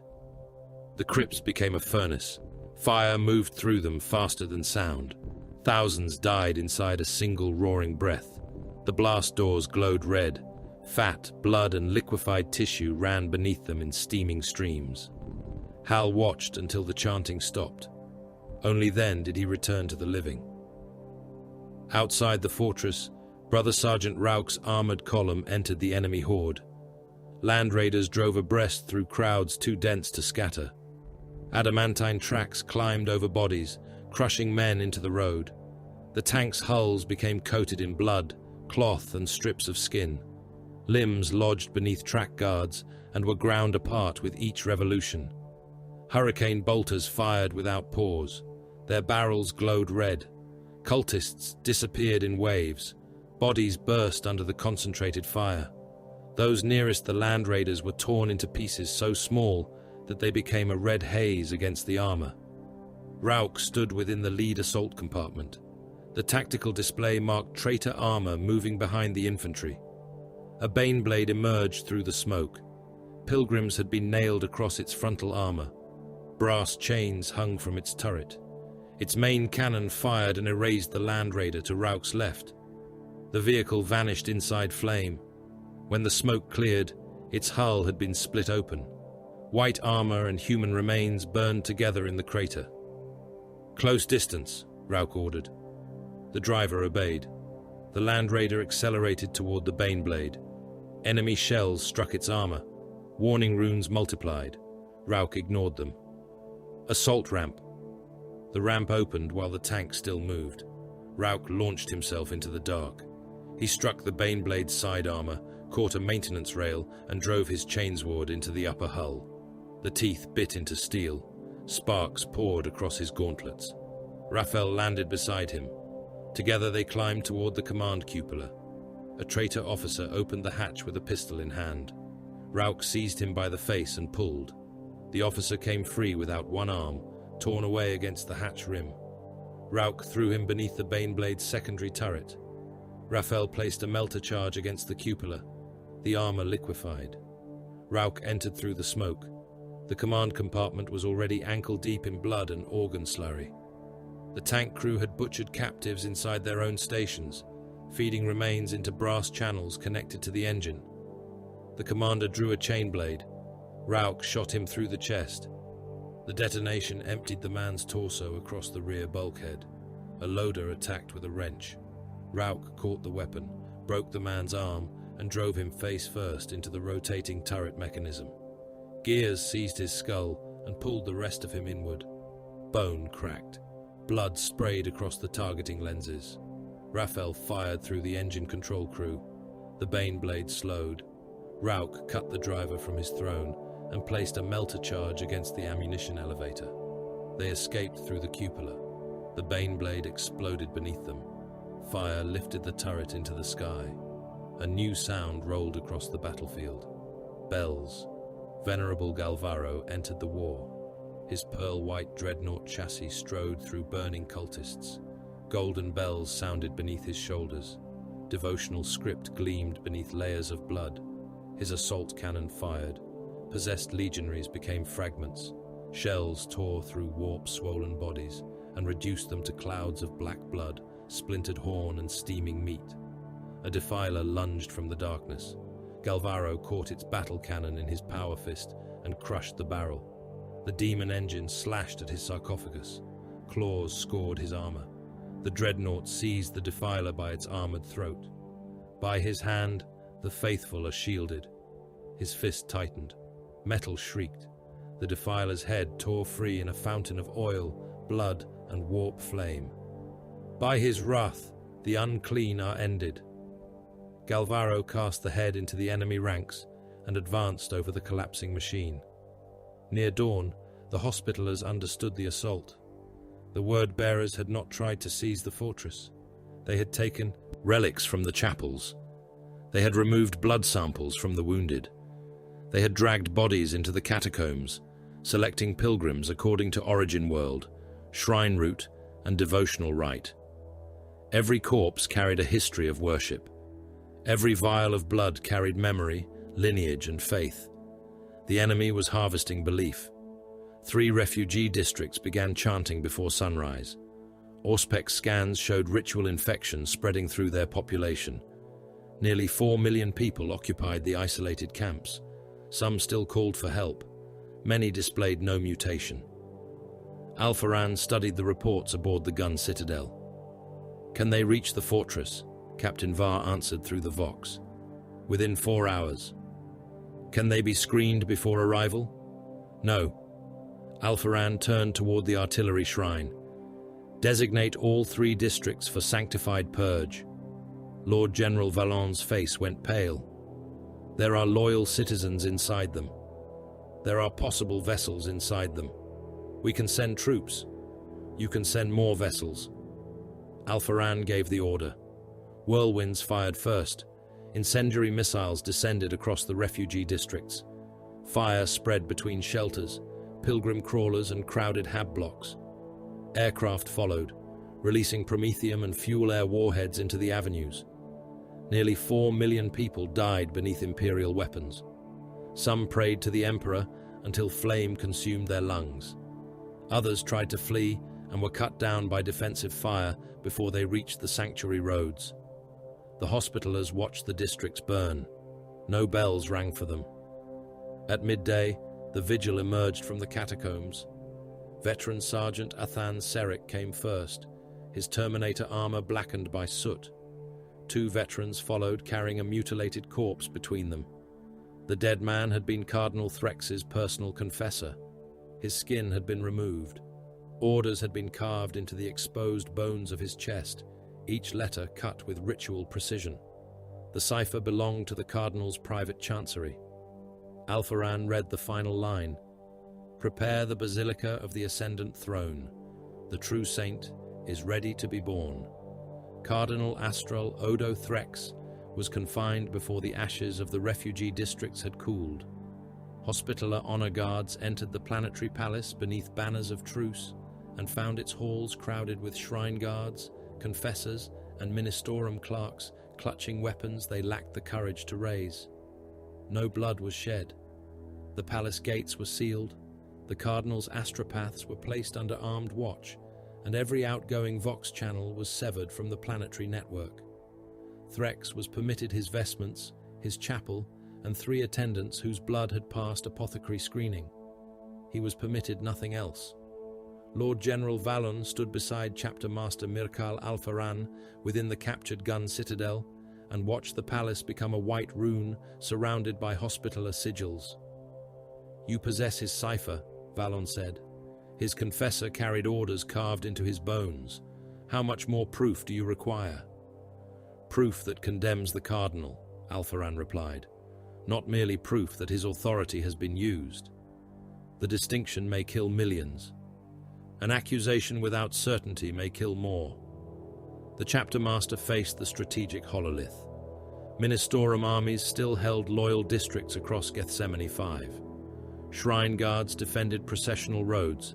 Frateris formations protected pilgrim camps and reliquary sites. Their officers obeyed Threx because they believed obedience to the cardinal was obedience to the God Emperor. Declare him apostate, without evidence none could dispute, and those armies might fracture. Some would submit, some would turn upon one another, others would decide that the Hospitallers themselves had become enemies of the faith. Alpharan would not exchange a hidden heresy for an open religious war, unless necessity demanded it. "The Cardinal remains confined," he said. "His representatives will witness our assault. If he is innocent, we preserve the loyalty of his armies. If he is guilty, we will bring his guilt into the light before we end him." Venerable Galvaro's bells sounded behind them. And if the light reveals nothing? Alpharan looked toward the immense dreadnought. Then we judge what remains in darkness. The Basilica of the Ascendant Throne occupied a city within the city. Its outer walls were kilometers thick and layered around processional plazas large enough to contain armies. Towers rose through the clouds, each carved into the likeness of a kneeling saint. Armored bridges joined the towers high above the streets, allowing pilgrim hosts to pass between sanctuaries without touching the ground. Now artillery pieces occupied the statue's hands and shoulders. Cultists filled every window, gallery, and rooftop. Heavy guns fired from open mouths carved into monumental saints. Captured pilgrims hung from bridge supports in chains, their bodies turning slowly above the plazas. The executions continued even as the Hospitallers approached. Corrupted clergy stood upon elevated pulpits beneath loud hailers broadcasting hymns. Lines of prisoners were driven before them, forced to kneel and recite the creed. Those who spoke correctly were shot. Those who refused were opened with ritual knives and left to bleed into channels cut through the paving stones. Their blood flowed toward the basilica gates. The enemy wanted the ground consecrated by suffering. Alpharan intended to answer with a harsher sacrament. The shield of the God Emperor held position above the Western Hemisphere, its bombardment cannons elevated toward the world. Targeting servitors entered firing solutions, while blind choristers sang beneath the strategium vaults. Each shell was blessed by a chaplain, anointed in sacred oil, and marked with the names of those already killed beneath the basilica walls. The first bombardment round entered the atmosphere as a burning star. It struck the outer curtain wall. Ferrocrete, armor, and flesh erupted into the sky. The crater spread across hundreds of meters. Defensive galleries folded inward, pulping the cultists within them against collapsing stone. Pilgrims chained to the parapets disappeared beneath the blast before their bodies could fall. The second shell struck a gun platform built into the statue of Saint Helios the Unbowed. The saint's stone chest opened. Artillery crews, ammunition stockpiles, and half the statue's upper body became a furnace of molten rock. The enormous head tore free, fell through an elevated processional bridge, and crushed the plaza beneath it. More shells descended. Each impact made the city tremble. The bombardment did not cease when living captives were identified upon the walls. Their presence altered no firing solution. Enemy guns, command positions, and barrier structures were destroyed according to tactical value. Innocence did not make a wall less dangerous. Thunderhawk gunships entered through the ash cloud. Their heavy bolters raked battlements, while assault marines dropped from open bays. Thunderhawk transporters followed, releasing dreadnoughts into plazas already cratered by orbital fire. Demolition teams landed close behind them, beneath covering volleys from the advancing land raiders. The Basilica City answered with every weapon it possessed. Flak batteries filled the sky with bursting shells. One Thunderhawk lost a wing and spun into a tower, its hull cutting through galleries before detonating inside a congregation chamber. A second aircraft descended through burning debris and discharged its warriors moments before a Lascanon struck its engines. White-armored figures spread across the plazas. They moved beneath falling masonry and the shadows of collapsing saints. Brother Sergeant Caedmon Rauch rode within the lead land raider, approaching the Gate of Supplication. The gate was large enough for a Titan to pass beneath its arch. Bronze doors depicting the Emperor's ascent into divinity stood open behind a wall of human bodies. Thousands of civilians filled the passage. They had been driven together until they could barely stand. Pilgrims, shrine servants, and wounded militia occupied every pace of the gate tunnel. Iron bars sealed the rear, preventing retreat into the basilica. Cultists fired over their heads from elevated galleries. The land raiders' assault ramp lowered. Rauch stepped into rifle fire. Last bolts burst against his white plate. His squad spread around him, returning disciplined shots against visible weapon positions. The civilians screamed at the sight of them. Some begged for rescue. Others pushed forward, crushing those nearest the Space Marines against the tunnel mouth. The crowd had become a living barricade, every body placed to consume time and ammunition. Captain Vaughn's voice entered Rauch's helm. The western towers are reorienting, ritual signatures increasing beneath the central nave. Rauch studied the gate. Attempting to extract the civilians would take hours. Pushing through without weapons would expose his squad to fire from the galleries and give the defenders time to seal the inner doors. He opened the squad channel. Flamers forward. Brother Gaius stepped beside him. The civilians understood before the weapon fired. Their pleas became a single sound. A grey-haired pilgrim raised an icon of the Emperor in both hands. A shrine guard tried to force his way toward the Marines, shouting that loyal men remained within the passage. Someone called Rauch an angel. Someone else called him a murderer. Rauch raised his chainsword. Purge the gate. Promethium filled the tunnel. The front ranks ignited instantly. Flame raced through pilgrim robes and devotional banners. Men threw themselves against one another, spreading burning fuel through the packed bodies. Flesh blackened, eyes burst, skin peeled from reaching hands. The crowd could not scatter. Those behind pushed into those already burning. The passage became a furnace of thrashing silhouettes. Screams rose above the roar of the flamer and weakened as lungs filled with heat. Gaius advanced one pace at a time. The Hospitallers followed. Their boots crushed bodies that still moved. Armor filters clogged with smoke, grease, and human ash. Burning hands struck their plate and slid away without leaving marks beyond soot. Cultists continued firing from the galleries. Rauch's brothers killed them through the heat shimmer. Bolt rounds exploded among the gunners. Bodies fell into the burning crowd. One cultist struck the passage floor with his abdomen opened, his entrails igniting before the rest of him. At the rear barrier, Raphael fired his melter gun. The iron bars became white liquid. Rauch kicked through them and entered the gatehouse while the faithful burned behind him. Passage secured, he voxed. No one congratulated him. There was no honor in what had been required, only completion. The loyal Ministorum attack began across the southern plaza.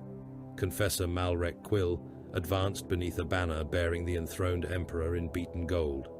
He wore black robes over carapace armor and carried an eviscerator whose long chain blade had been engraved with verses of judgment. Thousands followed him. Frateris militia marched beside shrine guards in crimson plate. Priests moved between their ranks, shouting prayers through portable amplifiers. Incense burned from censers fixed to the fronts of chimeras and pilgrim crawlers plated for war. They possessed faith in abundance. They possessed discipline in lesser measure. Quill ordered the assault before the Hospitaller armor had silenced the basilica's southern batteries. His followers charged across the plaza. Artillery struck them in the open. The first shell erased an entire banner company.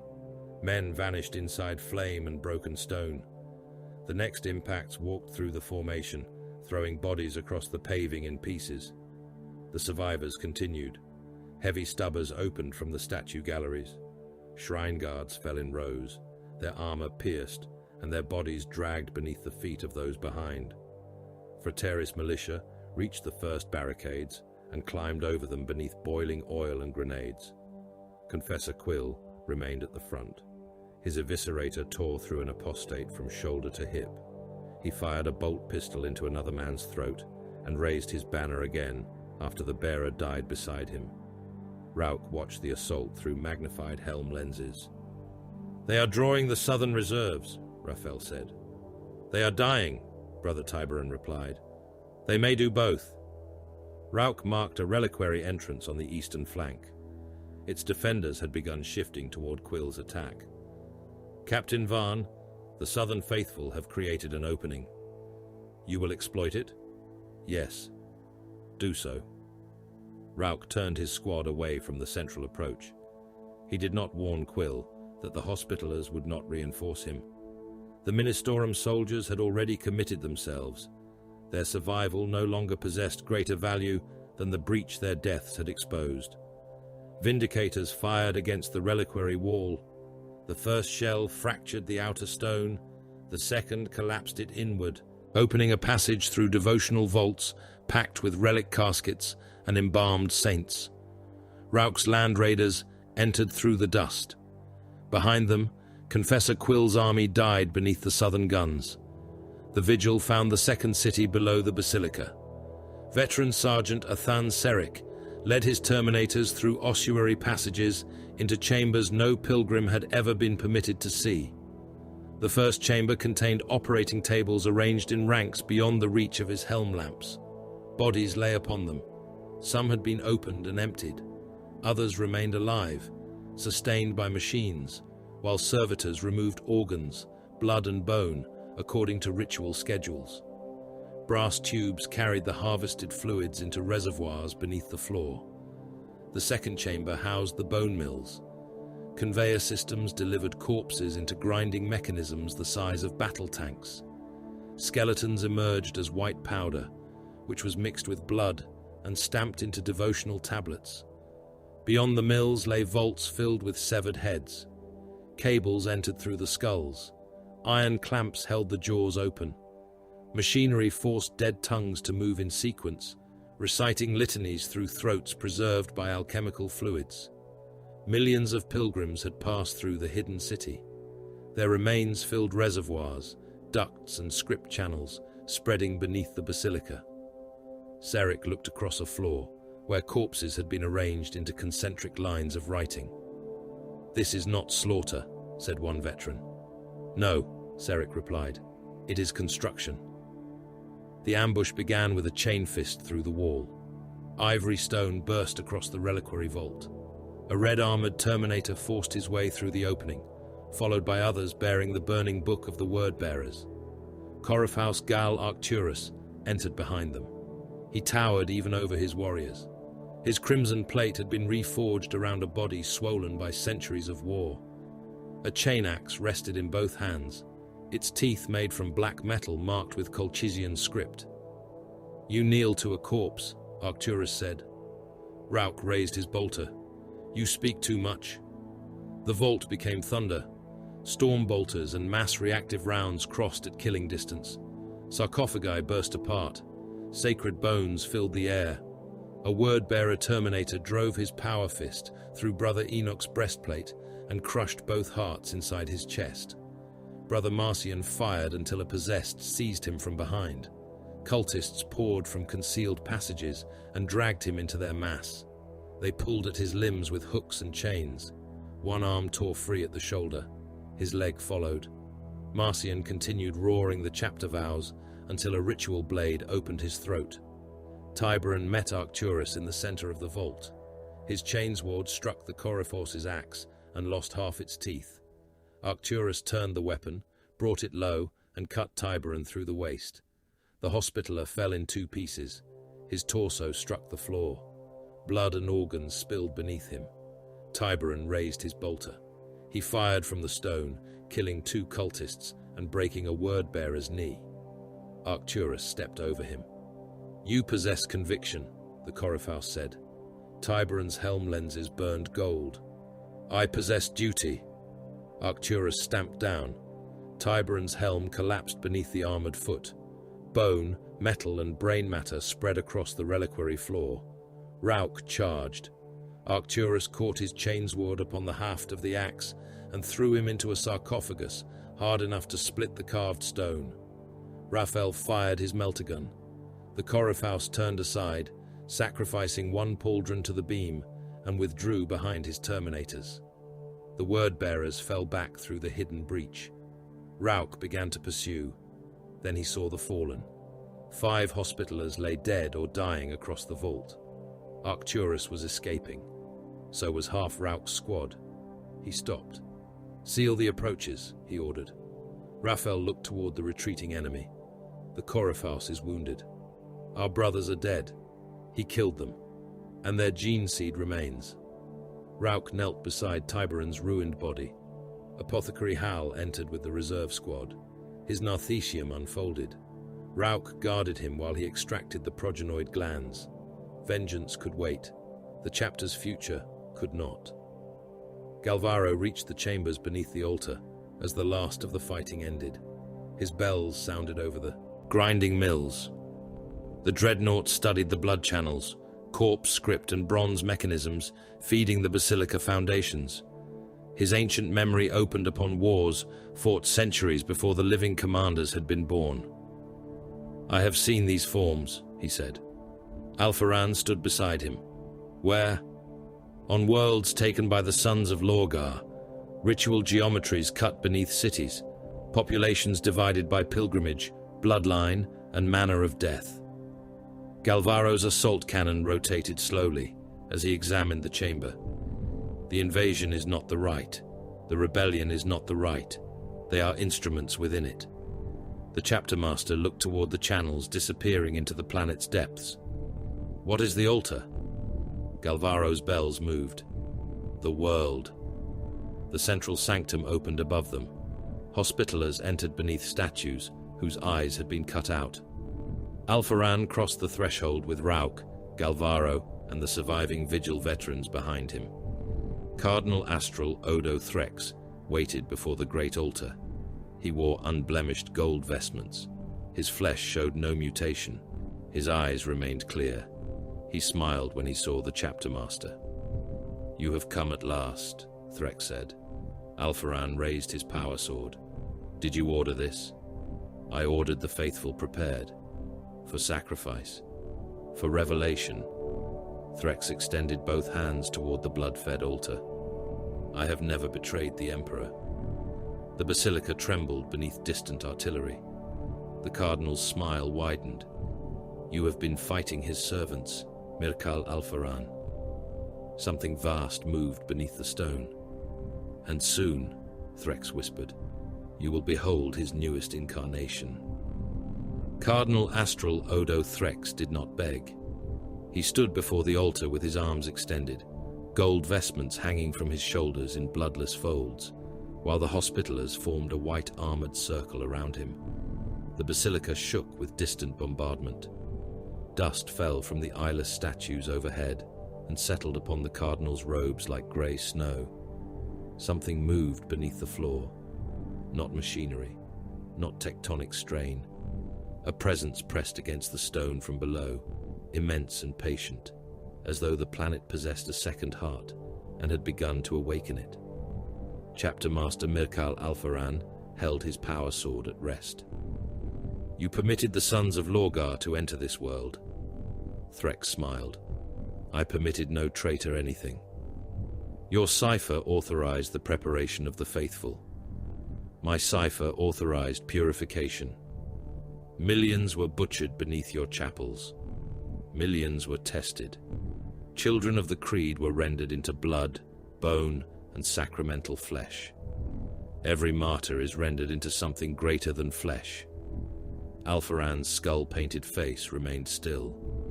Around them, the channels cut into the basilica floor continued carrying blood toward the altar. Some of it was old and black. Some remained warm from the fighting above. The thin streams joined beneath Threx's feet and disappeared into narrow lines of Colchizian script. Lord General Horst Valen watched from the edge of the sanctum. His face had lost all color. Confessor Malrek Quill stood beside him, his battered armor stained with the blood of the militia who had died purchasing the breach. Threx looked upon them with the serene contempt of a priest addressing children.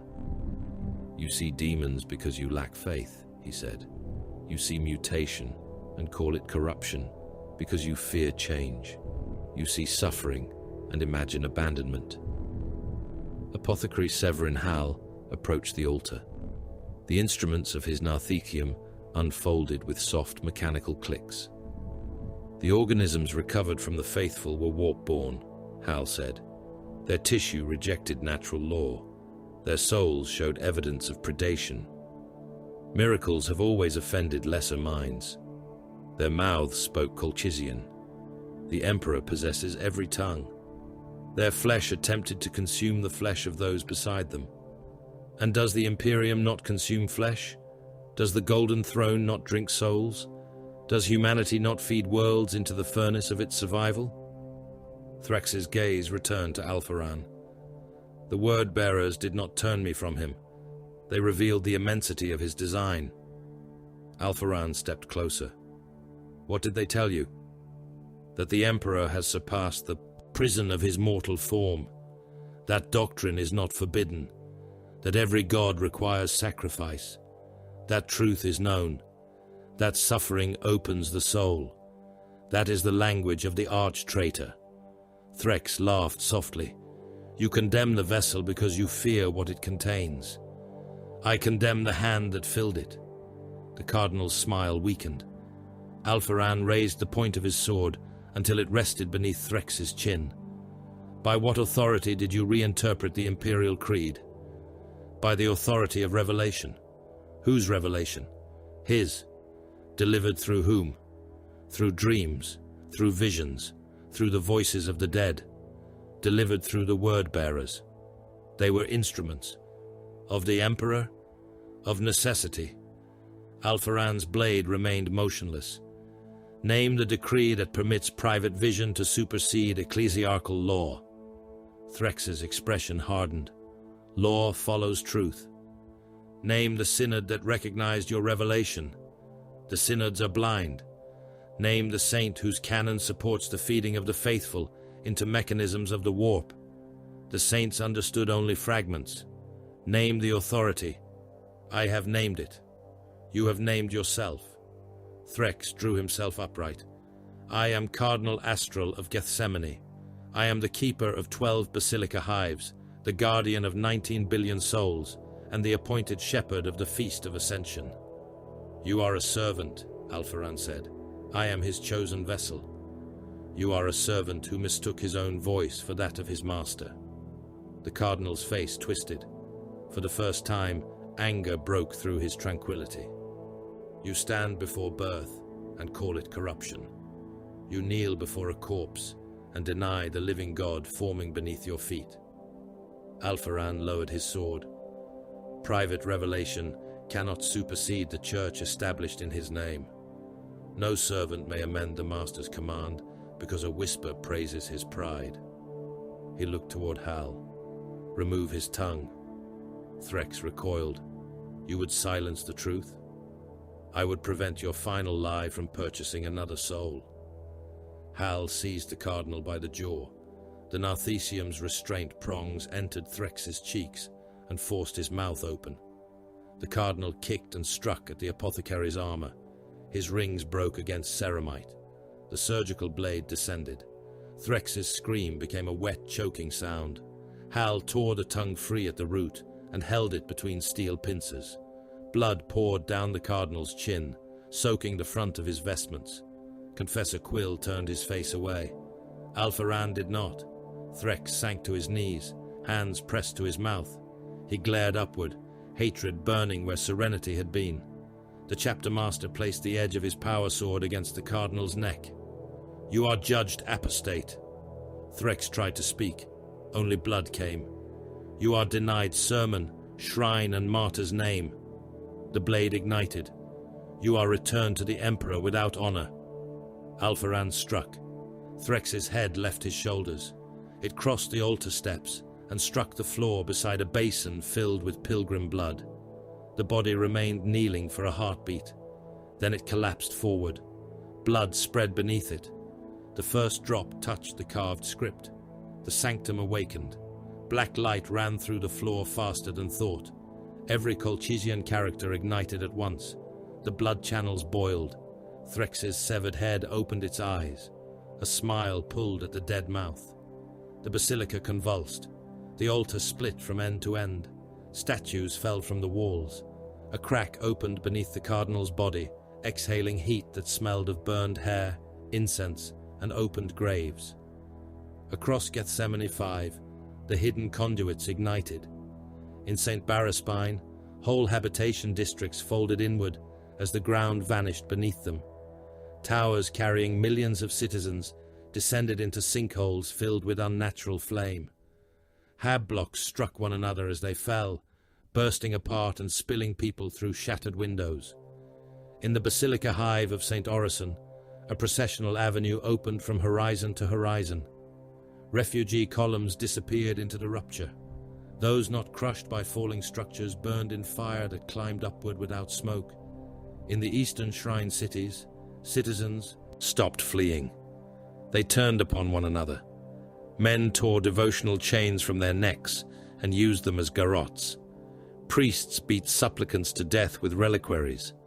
Guardsmen opened fire upon their own formations while laughing through mouths filled with blood. Millions killed in ecstasy. The faithful carved the aquila from their own flesh and nailed it to walls. Families dragged one another into burning chapels. Choirs continued singing, while worshippers tore the singers limb from limb. Every murder strengthened the shape beneath the world. The planetary hololith within the gun citadel became a sphere of warning sigils. Lord General Valen stared at the projections. Throne of Terror. Red spread across every continent. Intelligence servitors recalculated the enemy strength and failed. A second calculation began, then a third. The final estimate stabilized at more than 2 billion active cultists. Behind them stood traitor armor, corrupted artillery regiments, defense cohorts, and word-bearer hosts emerging openly from sealed sanctums. Entire units thought loyal only hours before turned their guns upon neighboring formations. Don't forget to like, comment, and subscribe. Support really helps. The Imperium's front ceased to exist. There were only islands, the 9 martyrs, the captured gun citadel, several guard fortress zones, 3 surviving orbital lift stations, the Basilica of the Ascendant Throne, now surrounded by enemy armies. Between them lay seas of rebellion. Refugees filled every military road. Columns stretched from horizon to horizon, millions walking between burning cities, with nothing but water tins, relic boxes, and the clothing upon their backs. Tanks attempting to redeploy became trapped among them. Supply vehicles overturned into drainage channels. Artillery tractors crushed civilians simply to keep moving. Valen listened to reports from commanders, whose voices vanished one by one. The Northern Army Group has lost its command sanctum. Western armor is surrounded. St. Hadron's line requests immediate extraction. No extraction route remains. The 18th Siege is firing upon the 5th Gethsemane. Break transmission with the 18th. They have our cipher seals. Then change the seals. They have already changed them. Alpharan entered the gun citadel's command nave with Threx's blood dried across his armor.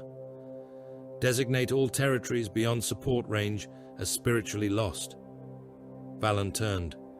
There are billions outside our zones. There are billions within the enemy's ritual. We cannot condemn every settlement touched by panic.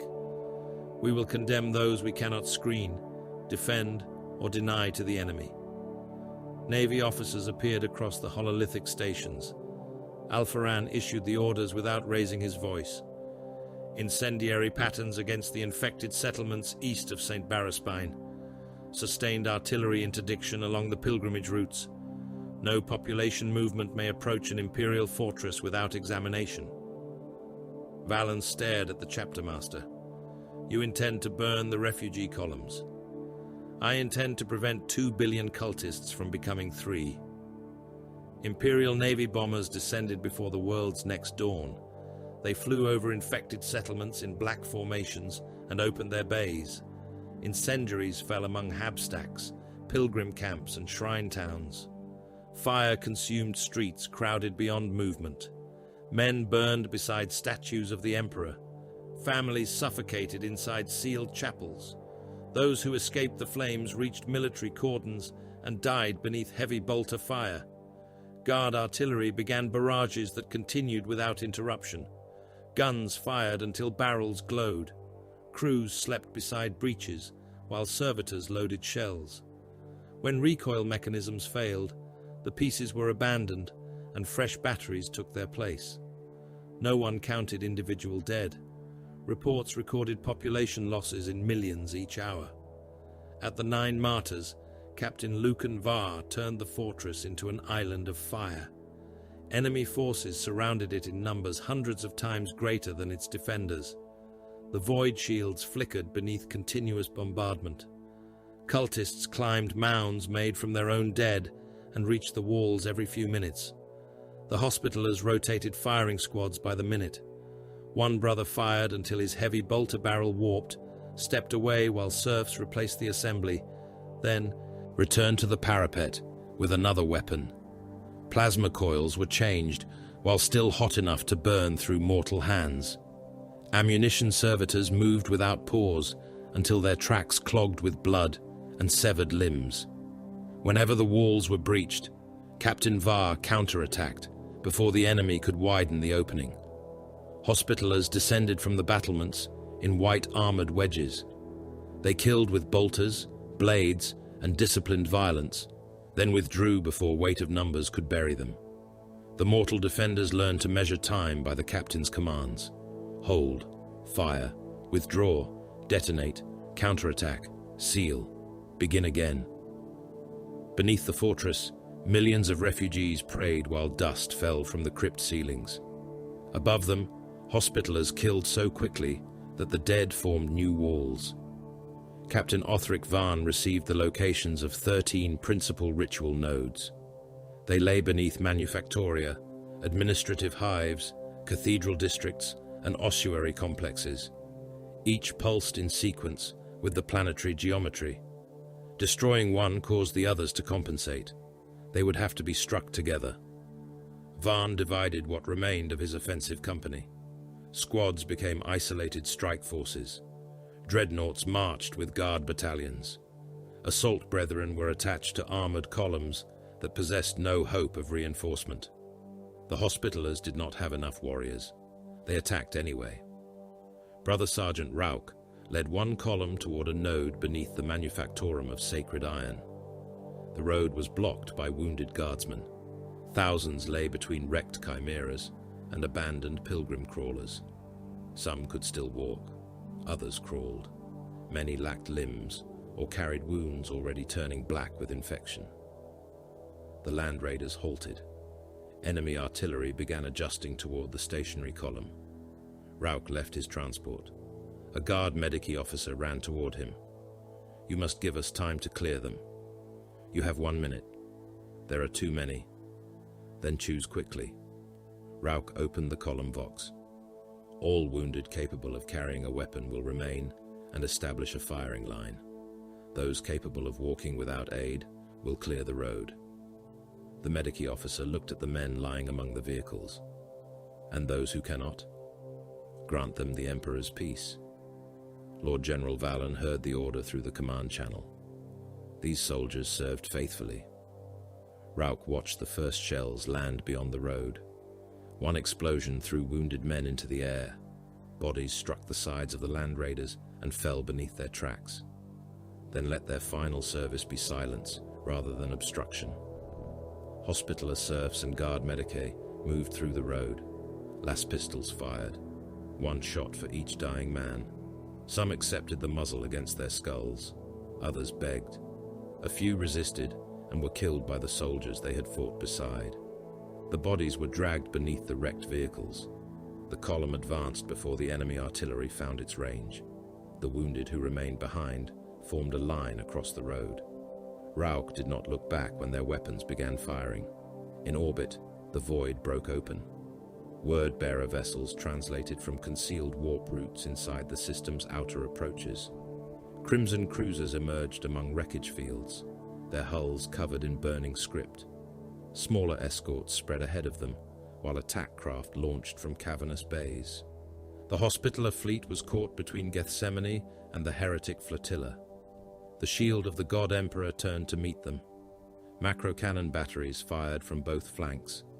Broadsides crossed the void in storms of metal. One traitor escort vanished beneath the barrage, its armor punched inward until the vessel broke along its spine. A Hospitaller rapid strike ship lost its prow and continued firing while atmosphere and crew streamed from the wound. Lance beams struck the battle barge's void shields. Golden light crawled across the hull. Warning bells sounded through the reliquary decks. Boarding torpedoes crossed in both directions. Hospitaller breaching craft buried themselves in a word-bearer cruiser. Traitor vessels struck the shield of the god emperor along its shrineward flank. The reliquary galleries became battlefields. Red-armored legionaries emerged among stasis vaults and ossuaries. Bolter fire shattered crystal caskets. Bones of chapter heroes scattered across blood-wet decks. Serfs died defending fragments of armor older than their bloodlines. Hospitallers met the borders beneath statues of the emperor. White and crimson armor collided. Chain blades screamed. Power weapons burst ceramite apart. A word-bearer drove a bayonet through a serf's chest and lifted him into the air. The dying man clung to the traitor's weapon long enough for a hospitaller to fire through both their bodies. The battle barge continued shooting while its sacred halls filled with dead. Then the warp storm opened. It began beyond Gethsemane's moon as a wound in reality. Violet fire spread across the stars. The darkness twisted. Distant vessels stretched into impossible shapes upon the augur screens and vanished. Astropaths screamed throughout the system, their choir chambers filled with blood as eyes burst and tongues blackened. Messages died in the throats of those attempting to send them. The Astronomicon disappeared, not dimmed, gone. Every navigator felt the loss. Every vessel beyond the inner orbit vanished from Auspex. The Mandeville approaches ceased to exist behind a wall of empiric fire. No reinforcement could enter. No distress call could leave. No fleet could retreat through the storm and remain whole. On the surface, Rauch looked upward as the sky became a turning bruise filled with lightning. Alpharan's voice entered every surviving Hospitaller channel. The system is sealed. Static tore at the transmission. We stand without rescue. The warp thundered above Gethsemane. We stand without retreat. Across the planet, billions continued chanting. We stand where the God Emperor has placed us. The storm closed around the world. And here, Alpharan said, we will spend everything. The processional way had been built for pilgrims, not armies. It crossed 9,000 kilometers of Gethsemane 5 in a band of black stone wide enough for 100 shrine crawlers to travel abreast. Statues lined its edges, each one the size of a fortress tower, their stone faces turned toward the distant basilica of the ascendant throne. Reliquary stations, ossuary hostels, and preaching platforms marked the route through ash deserts and cities raised solely to feed, shelter, and discipline the faithful. Now, the statues were broken, the hostels burned, the road itself had disappeared beneath wreckage, bodies, and the tracks of armored columns. 7 of the ritual nodes lay along its length. Chapter Master Mirkal Alpharan studied them from within the command sanctum of the Land Raider Unyielding Testament. The tactical display trembled whenever artillery struck beyond the hull. Red sigils marked the nodes. Black fields marked territories no longer considered recoverable. The enemy will reinforce each point once our direction becomes clear, Lord General Horst Valen said through the command vox. They already know our direction, Alpharan replied. The processional way is the spine of their right. There is no deception available to us. Then we are driving into prepared resistance. We are driving into necessity. Across the continental front, hundreds of millions of Imperial soldiers received their orders. Guard armies attacked hive outskirts they had no strength to hold. Armored regiments advanced against fortified shrine districts.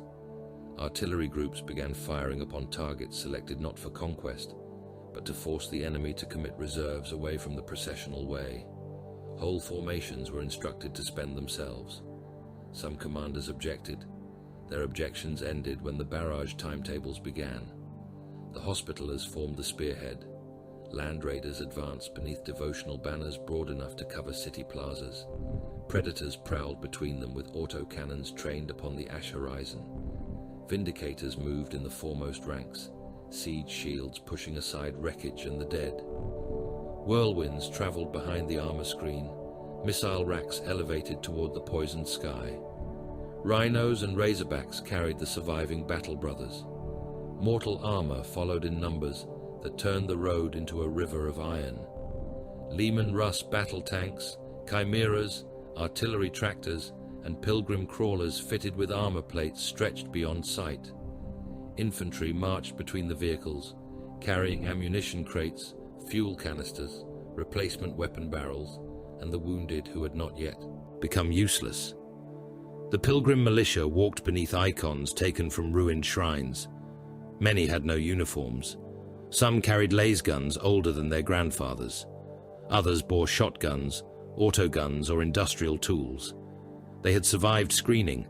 They had sworn service. That made them ammunition.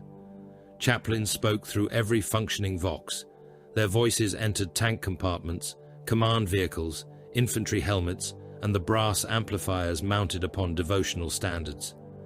By his suffering, advance. Engines roared. By his judgment, endure. Tracks crushed corpses into the road. By his divinity, destroy. The army moved to the rhythm of prayer. Brother Sergeant Caedmon Rauch stood in the assault bay of the Land Raider Martyr's Rebuke. 5 battle brothers remained in his squad. The empty restraint cradles seemed more visible than the occupied ones. Tiberon's chainsword hung beside one of them, its broken teeth cleaned of his blood. Marcian's bolter had been sealed for return to the chapter reliquary. Their gene seed travelled inside Apothecary Hal's armoured vault. Rauch looked at neither weapon. "The enemy will use the road to fix us in place," he said. "Do not pursue beyond the armor line. Do not break formation to recover mortals. Do not waste ammunition upon bodies already dying." Brother Raphael checked his melter-gun. "And if the dead refuse to remain dying? Then spend another round." Warning runes ignited across the compartment. Air attack. The ash clouds opened. Helldrakes descended first. They came through the poisoned sky as iron predators wreathed in warp flame. Wings shaped from blades cut through the clouds. Their shrieks entered the vox channels without transmission, scraping across the mind like metal drawn over bone. Corrupted lightning fighters followed them in attack formations. Armed pilgrim transports descended behind the fighters, their cargo bays filled with cultists and explosive charges. The Imperial column opened fire. Hydra batteries rotated skyward. Autocannons filled the air with streams of tracer fire. Whirlwind missiles climbed through the ash and detonated among the descending aircraft. A Helldrake folded its wings and plunged. Warp fire spilled from its jaws. An infantry regiment vanished beneath the burning torrent. Men became black shapes inside the flame. Ammunition detonated upon their bodies. Fuel carriers exploded one after another, spreading fire across the marching columns. Storm talons climbed to meet the creature. Autocannon rounds hammered its flank. Black armor split. Something resembling muscle flexed beneath the metal. The Helldrake seized one storm talon in its talons and tore away the cockpit. The aircraft fell into the processional way. It struck a column of guardsmen at full speed. Bodies burst beneath the impact. The wreckage continued for hundreds of meters, cutting through men and vehicles before exploding beneath a pilgrim banner. Thunderhawks descended through the dogfight. Heavy bolters fired at close range. One corrupted lightning lost its wings and spun into a Lehman Russ company. The fighter struck the leading tank's turret, scattering armor fragments and burning fuel across the vehicles behind it. A pilgrim transport attempted to crash into the Land Raider formation. A storm talon crossed its path and fired into the cockpit. The transport missed the Astartes vehicles. It struck the infantry following them. The vessel plowed through the marching ranks, its hull crushing men beneath it, while those caught beneath the wings were cut apart. It overturned, rolled across the roadway, and opened along its side. Cultists spilled from the burning cargo deck, many already broken by the impact. The pilgrim militia killed them with rifle fire. The armored spearhead did not stop. The first ritual node moved to meet them. It appeared through the ash as a city in motion. The land cathedral traveled upon thousands of tracked units joined beneath an armored foundation. Towers rose from its back. Chapels, gun platforms, and hab cells covered its flanks. Bells large enough to crush battle tanks swung within iron frameworks above the main nave. An entire cult army occupied the structure. artillery fired from its transepts. Pilgrim crawlers and captured tanks moved beneath its shadow. Human bodies hung from chains along the outer walls, striking the armor with every movement. The cathedral advanced over the enemy's own dead. Bodies vanished beneath its tracks in continuous streams. Cultists who fell from the galleries were crushed before those behind them could look down. Captain Othric Varn's voice entered the Hospitaller channel. Primary engine clusters marked. Vindicators will breach the western transept. Assault squads will take the roof guns. Rauk, your objective is the ritual engine beneath the central nave. Confirmed. Destroy it only after Hal has examined its core. By his will. The Vindicators moved ahead. Enemy shells struck around them. One siege tank disappeared beneath a direct hit, its ammunition detonating with enough force to flip the vehicle beside it. The surviving Vindicators closed to brutal range. Their demolisher cannons fired together. The Land Cathedral's western transept folded inward. Armor plate, stone icons and gun crews erupted from the breach. One of the immense bells broke from its supports and fell through several chapel decks, crushing cultists beneath its bronze mass. Assault marines descended through the smoke. Jump packs burned above the moving fortress. White-armored warriors landed among the roof batteries and opened fire. Bolt shells detonated artillery crews against their weapons. Chainswords tore through corrupted shrine guards. The cathedral continued moving. Rauk's Land Raider accelerated toward the breach. Its Lascannons fired into the defenders gathering around the opening. The assault ramp lowered as the vehicle matched the cathedral's speed. Rauk ran across it. The gap between the machines opened beneath him. He jumped. His boots struck the broken transept. Raphael landed beside him, followed by the remaining brothers. Enemy fire sparked from their armor. They entered the cathedral. The first chapel was filled with chained pilgrims. Cultists had nailed them upright against the walls and cut the signs of the Aquila into their abdomens. Several still lived. Their intestines hung from the wounds in loops, swaying as the fortress moved. Rauk's squad advanced past them. A dying pilgrim reached toward Raphael. Mercy. Raphael fired once into his skull. The cultists attacked from the nave. They came in numbers that filled the chamber from wall to wall. Some carried firearms. Others rushed with hooked blades and ritual hammers. The first ranks died beneath bolter fire. The later ranks climbed upon them. Bodies accumulated across the floor. The dead became a ramp. Cultists ran over the flesh of those killed moments before and leapt toward the Hospitallers from above. Rauk's chainsword entered a man's chest and emerged through the spine. He turned the blade and cut another cultist from collar to hip. Bone fragments struck his helm. The weapon began to labor. Hair wrapped around the teeth. Robes entered the chain housing. Intestinal matter fouled the drive assembly and sprayed across his gauntlet in thick strands. Rauk disengaged the weapon. He drew his bolt pistol. A cultist jumped from the corpse mound. The shot entered beneath the jaw. The head opened above the mouth, throwing the upper skull into the men behind him. Brother Gaius's flamer filled the nave. Fire climbed the corpse ramp. Burning cultists continued forward until their muscles failed. The living trampled them into the dead. The Hospitallers switched weapons as mechanisms clogged. Blade, pistol, bolter, combat knife. Then back to the blade once gloved hands had torn flesh and cloth from the teeth.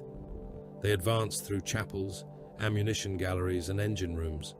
The cathedral's slave decks lay beneath them. Thousands of prisoners labored at tread controls and furnace mechanisms. Iron rods entered their spines. Their legs moved in rhythm with the machine. Those who collapsed were dragged into the gears and crushed, their blood running through grooves toward the ritual core. The node occupied the cathedral's lowest sanctum. It was built from brass, bone, and a living word-bearer. The traitor marine had been fused into the central mechanism. Cables entered his armor. His opened chest surrounded a rotating sphere of black flame. His eyes followed the Hospitallers. "You cannot silence the hymn," he said. Rauk fired into the restraint machinery instead of the prisoner. Metal burst. The word-bearer tore free of the engine, falling onto the deck in a mass of cables and torn flesh. One leg remained inside the mechanism. Hal entered behind the squad and drove his Narthesium into the traitor's neck. The word-bearer convulsed. "Keep him alive," Chaplain Vare ordered. Hal looked at the rotating sphere. "The node may be severed from the host. Raphael." The Battle Brother placed melter charges around the containment ring. They withdrew through the engine chamber as the charges fired. The sphere collapsed. Black flame drew inward and vanished. The land cathedral screamed. Every bell upon it rang at once. The tracked units beneath the structure locked. Momentum tore the foundation apart. Towers leaned. Chapel walls split open. Cultists fell from galleries into grinding machinery. The Hospitallers escaped aboard a Thunderhawk moments before the cathedral rolled onto its side. Its upper towers struck the processional way and crushed thousands of its own followers. Behind the wreck, traitor super heavy armor opened fire. Bane blades and shadow swords appeared through the ash. They engaged the Hospitaller column at extreme range. Volcano cannon fire crossed the desert and struck a land raider. The vehicle vanished inside a sphere of white heat, armor and crew reduced to vapor. Devastator squads dismounted among the shattered statues. Lascannons fired toward the enemy formations. Their beams struck targeters, rangefinders, and command cupolas rather than attempting to penetrate the thickest frontal armor. Storm speeders raced along the flanks, marking damaged plates with targeting beacons. Predators concentrated fire upon those marks. A Baneblade lost its left track. It turned broadside across the road and blocked the vehicles behind it. Whirlwind missiles fell among the trapped column. A shadow sword elevated its cannon toward Alpharan's command land raider. A Thunderhawk gunship descended until its hull passed between the stone heads of two fallen saints. Enemy fire tore through one engine. The gunship continued. Its turbo laser fired into the shadow sword's rear deck. The super heavy tank opened from within. The volcano cannon split. Flame erupted through every hatch, carrying the crew out as burning pieces. The Thunderhawk climbed for 3 breaths. Its dead engine tore away. The aircraft struck the road beside the destroyed Shadow Sword and broke apart. The forward section plowed through an infantry formation. The wings continued separately, cutting men and vehicles apart before detonating. The command group of the 81st Gethsemane Artillery vanished beneath the wreckage. Raphael reached them first. Lieutenant Colonel Garrick Voss had been impaled through the abdomen by a length of wing spar. The metal had pinned him to the side of his command chimera. Blood filled his boots. He still held a Vox handset. "Battery 3, Voss said through clenched teeth. "Correct west by 600 paces. Fire for effect upon the marked Super Heavy." Raphael examined the wound. "You will die if the metal is removed." "I will die if it remains." "Yes. Then remove it after I finish the correction." The artillery barrage landed. Shells walked across the immobilized Baneblade. One struck the engine deck and detonated the fuel stores. Voss released the handset. Raphael cut the spar and pulled him free. The officer screamed once, then bit through his own lip to silence himself. The Hospitaller examined his eyes and blood. No corruption. He lifted Voss over one shoulder. Another officer crawled from the chimera. His uniform had burned away from one arm. Beneath the skin, small mouths opened and closed along the bone. "Take me," the officer begged. Raphael shot him through the forehead without slowing. Voss looked down at the body from the Battle Brother's shoulder. "He served with me for 20 years. He ceased serving before he asked for rescue." By nightfall, the first node was dead, and 3 super heavy formations burned along the processional way. The captured word-bearer remained alive. Hal chained him to the floor of a rhino stripped for interrogation. The traitor's severed leg had been sealed with a cauterizing clamp. Sections of his chest armor had been removed, revealing organs threaded with black veins and metallic growths.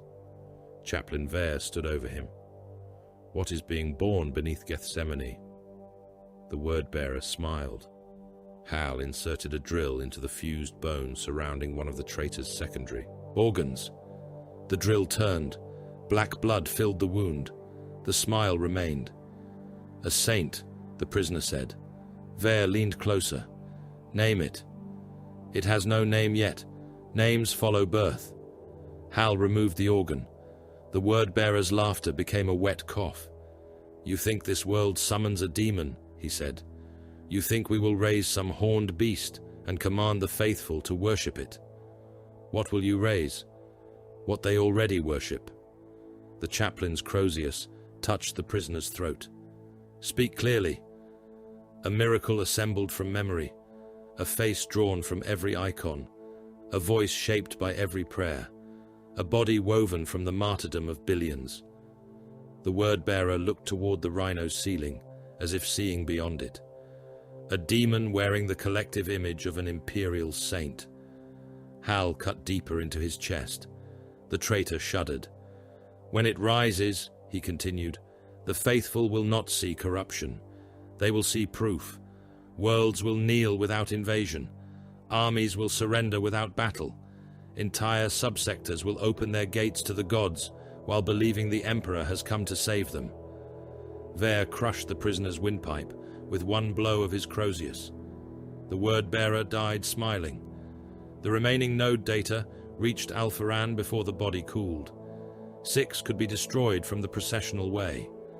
The last lay beneath the basilica of the Ascendant Throne. Its conduits descended into the geothermal mantle.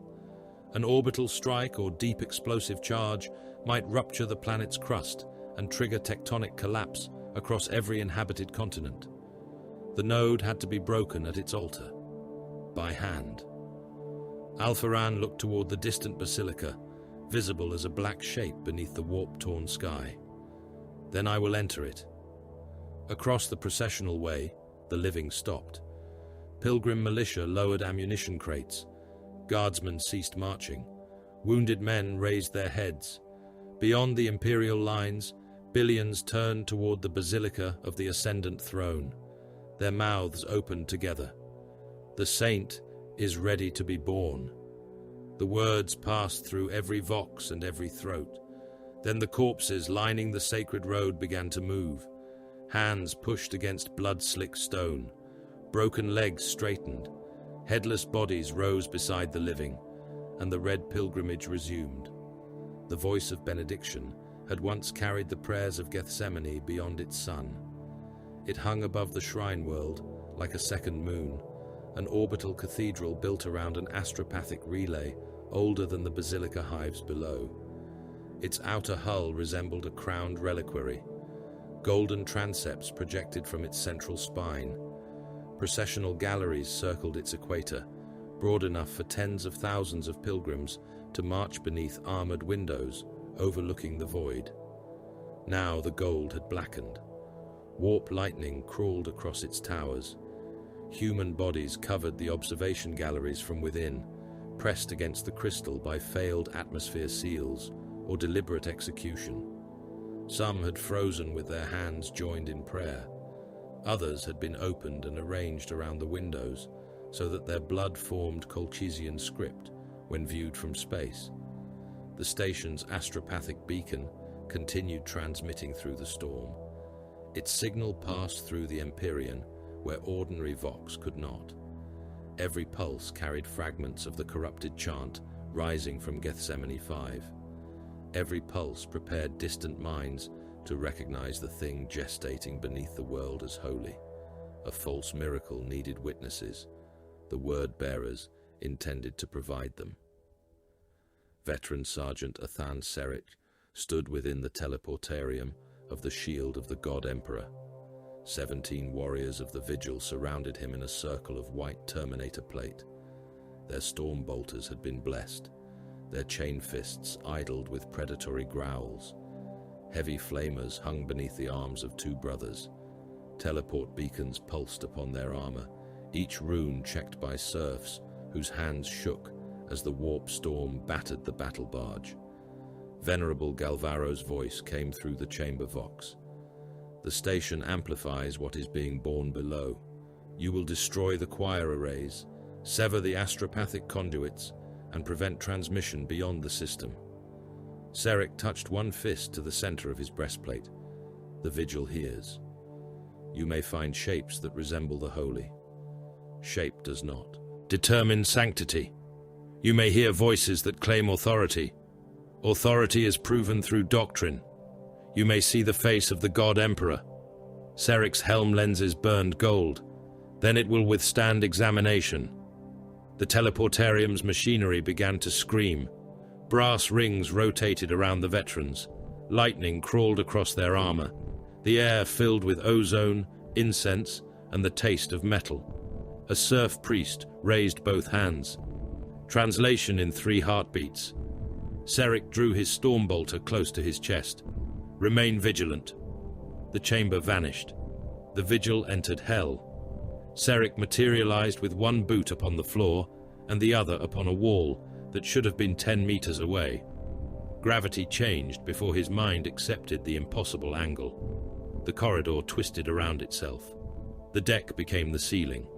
The ceiling narrowed into an archway and bent backward through a distance that could not exist within the station's hull. Dead astropaths had been fused into every surface. Their skulls protruded from metal. Their arms reached from the walls as though trying to escape a sea of iron. Their mouths moved. No air passed through their lungs. They whispered anyway. Athan Seric.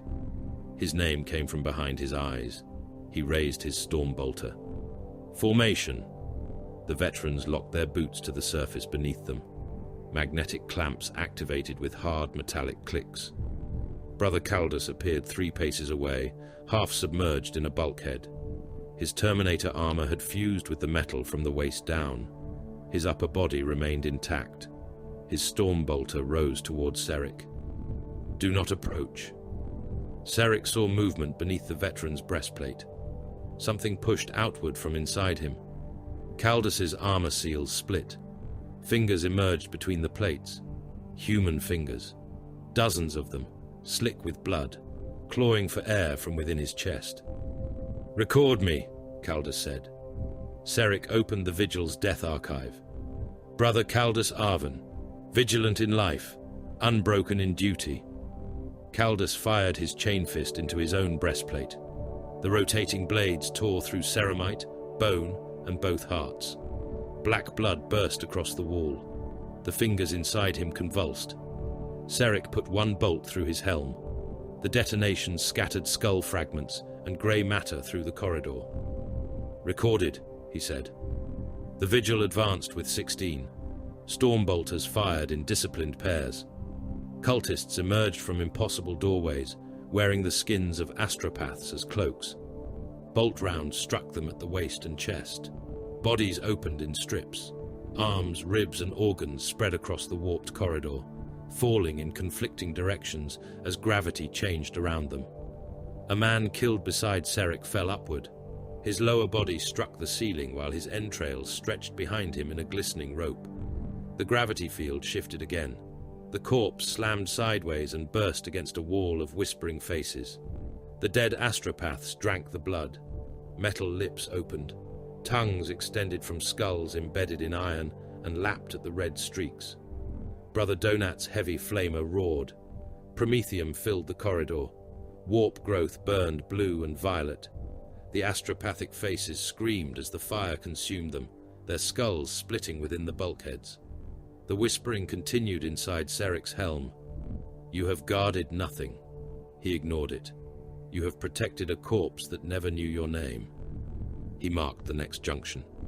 Your chapter master has already knelt. He fired through a cultist's throat. The shell detonated behind the spine and threw the head forward, trailing shreds of muscle. The Vigil reached the first blast door. Its surface had been carved with the image of the Emperor enthroned. The carving was impossibly beautiful. Gold leaf shone around the halo. The face held neither pain nor fury, only perfect tranquility. Brother Mordain paused before it. Seric looked toward him. What do you see? The master of mankind. What does the image ask? Mordain's breathing changed. It asks me to open the door and lay down my weapon. Seric raised his chain fist. Then it is not him. The blade struck the gold. The image screamed. Not the door. The face. The carved mouth opened as Seric cut through it. Golden teeth bit at the chain fist. Blood poured from the engraved eyes. The Emperor's likeness writhed across the metal, while the rotating teeth split its brow, nose, and jaw. The blast door collapsed inward. Beyond it waited a chapel filled with angels. They stood upon plinths beneath a vaulted ceiling. Each possessed golden wings, white armor, and faces hidden behind halos of light. Their swords rested point downward. Their posture conveyed solemn benevolence. The central angel opened its arms. "Sons of the faithful," it said, "your vigilance is ended." The veterans aimed their weapons. "You have suffered enough," the apparition continued. "Lay aside your burdens. No judgment awaits you. No obedience is required. No sacrifice remains to be made." Seric fired. The storm-bolter round struck the angel's face. Gold split apart. Beneath it lay a wet mass of teeth, eyes, and black muscle. The apparition shrieked as the shells detonated inside its skull. The remaining angels descended from their plinths. "Fire!" Seric ordered. The chapel became an execution chamber. Storm bolters tore false saints apart. Golden wings became hooked limbs. Halos split into rings of teeth.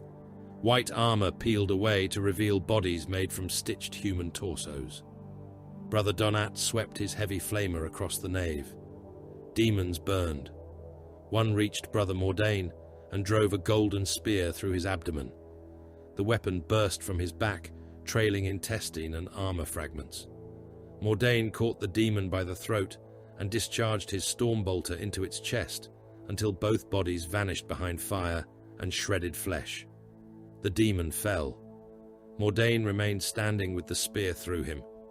He broke the haft, pulled the barbed point from his back, and continued forward. Seric added the wound to the vigil's record. No praise followed. Praise could wait until survival or death had completed the account. They entered the cathedral nave. The chamber extended across the station's central spine. Processional balconies rose in tiers. Pews covered the deck in ranks. Relics hung from chains beneath the roof, each turning slowly in the failing gravity. Possessed word-bearers waited among them. The first explosive decompression began when a chain fist struck the exterior wall. Atmosphere became a weapon. Pews, banners, cultists, and reliquary caskets tore toward the breach. Several mortals struck the opening and folded as the pressure dragged them through gaps narrower than their bodies.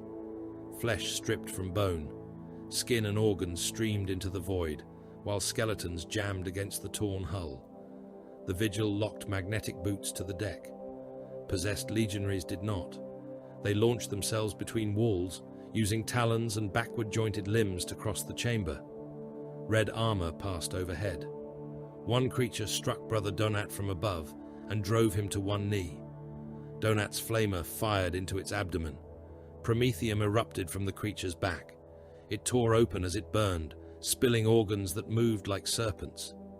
Donat seized one of its horns and forced the demon's head into the flame until the skull collapsed. Storm bolters spoke through the airless chamber. The weapon's internal detonations transmitted through armor and deck plating as dull impacts. Cultists, struck by the shells, spun away from the floor, blood pumping from opened bodies. The blood did not fall. It became clouds. Red spheres drifted through the nave. They froze as the temperature collapsed, hardening into glittering crystals around the fighting warriors. A possessed struck Brother Mordain again. Its talons entered the wound left by the spear and pulled outward. Mordain's abdomen opened. His organs emerged in frozen coils. He fired into the creature's face, blasting away its lower jaw. It continued tearing until Seric's chain fist cut through its spine. The two halves drifted apart. Mordain looked down at his exposed insides. "Record me." "Brother Mordain Silex," Seric said.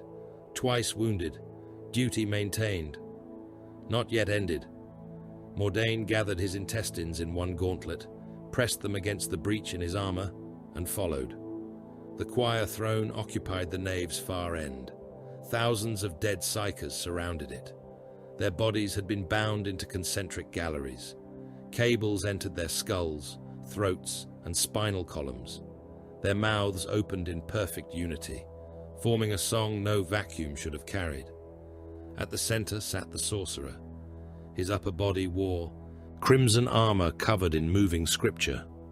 Below the waist, he had become a mass of cable-bound psykers.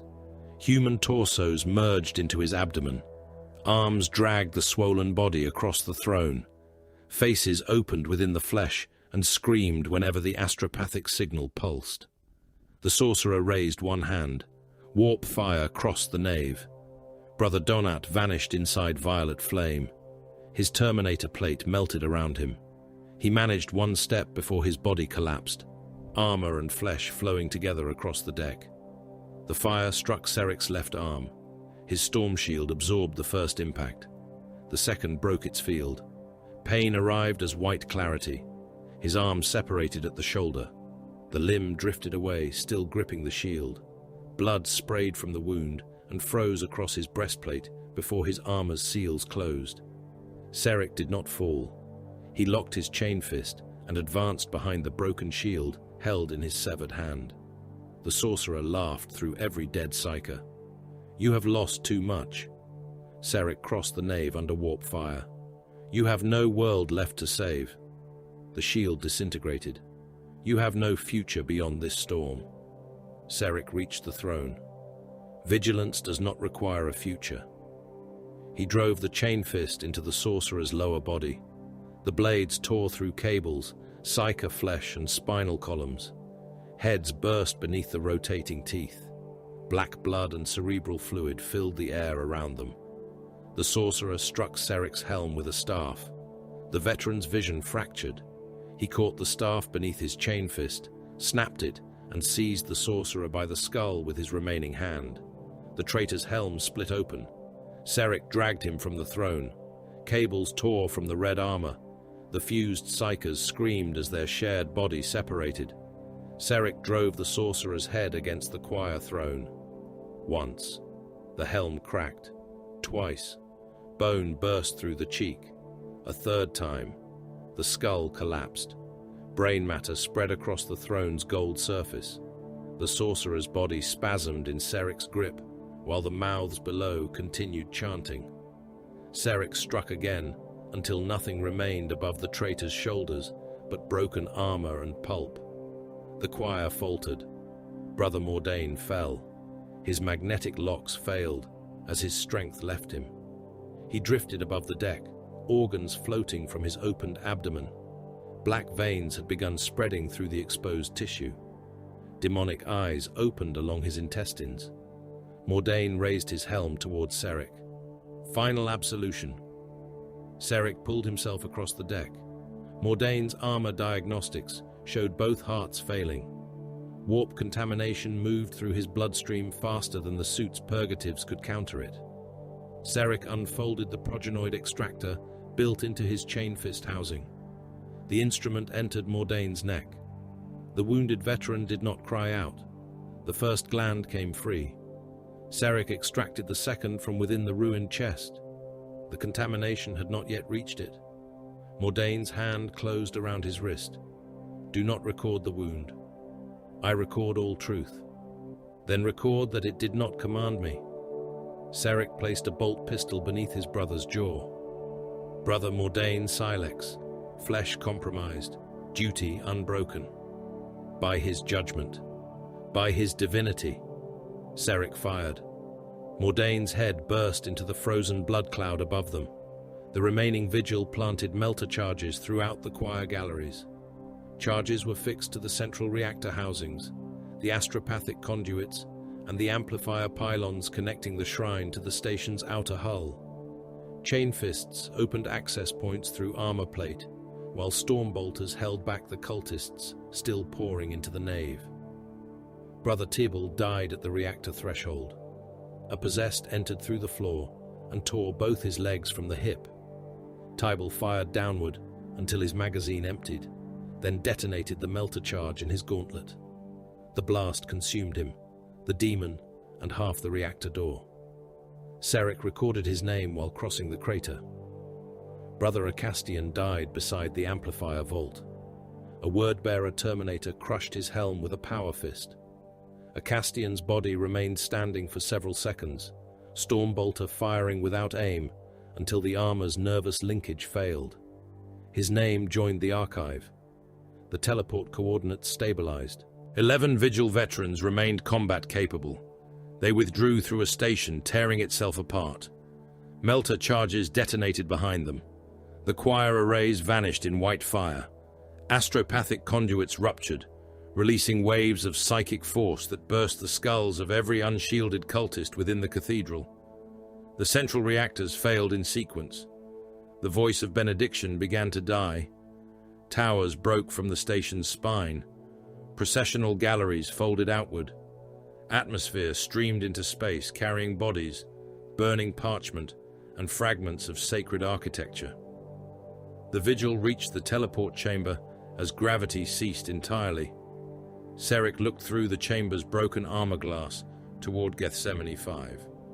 The astropathic signal had stopped. The chant had not. It rose from the planet without machinery. Billions of minds had become the choir. Their faith, terror, and agony fed the thing beneath the basilica directly. The orbital cathedral had never been necessary for the birth.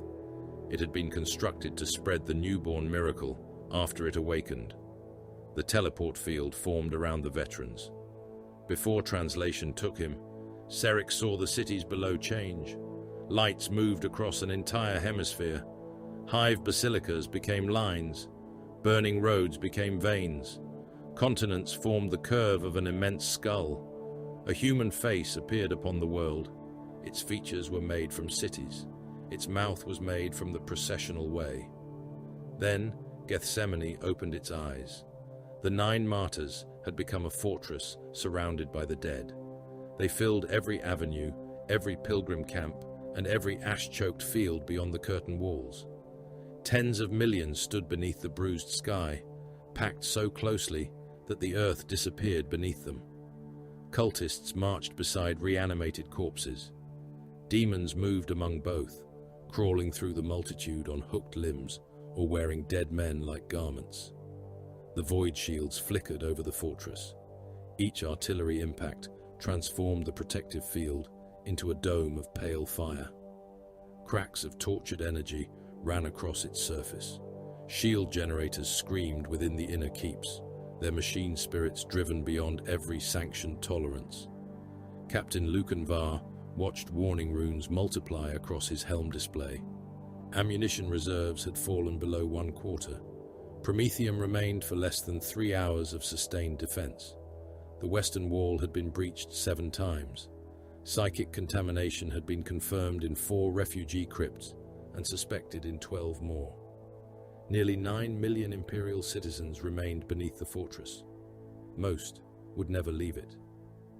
Var stood upon the inner gatehouse while the enemy gathered for another assault. His armor was blackened by fire and crusted with blood.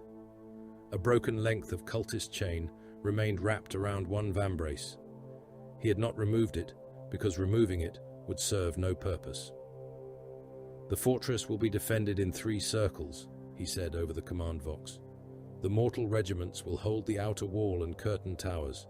Hospitaller squads will maintain the inner keeps. Apothecary Hal will command the final sanctuary." A guard colonel appeared beside him, one eye covered by a blood-stained bandage. "My troops cannot hold the outer wall without Astartes' support. You will have devastator fire from the inner towers. They need warriors upon the parapets. They have warriors. They have men who have fought for 6 days without relief." Var turned toward him. "Then they have 6 days of instruction." The colonel's remaining eye hardened. "And when they retreat, they will not retreat." The captain gestured toward the gates. Each had been fitted with demolition charges. Brass detonator housings rested beneath devotional seals, bearing the words of the second sacred vow. To withdraw from the outer circle, Your soldiers must pass through the screening stations, blood examination, auspex examination, psychic examination. During an assault, especially during an assault, you will trap men outside while the enemy kills them. I will prevent the enemy from entering wearing their flesh. The colonel looked toward the walls. Distant heavy bolters began firing. Var continued. Any soldier abandoning a position without authorization will be shot. Any man refusing examination will be shot. Any gate threatened with capture will be destroyed with everyone beneath it. The colonel gave a slow nod. Not agreement, submission. Captain Var accepted it as sufficient. The first minefield detonated before the enemy reached the walls. The dead did not slow. Entire populations walked into the buried charges. Explosions tore them apart in groups of hundreds. Bodies rose into the air and fell among those following. Men missing legs dragged themselves forward upon their hands.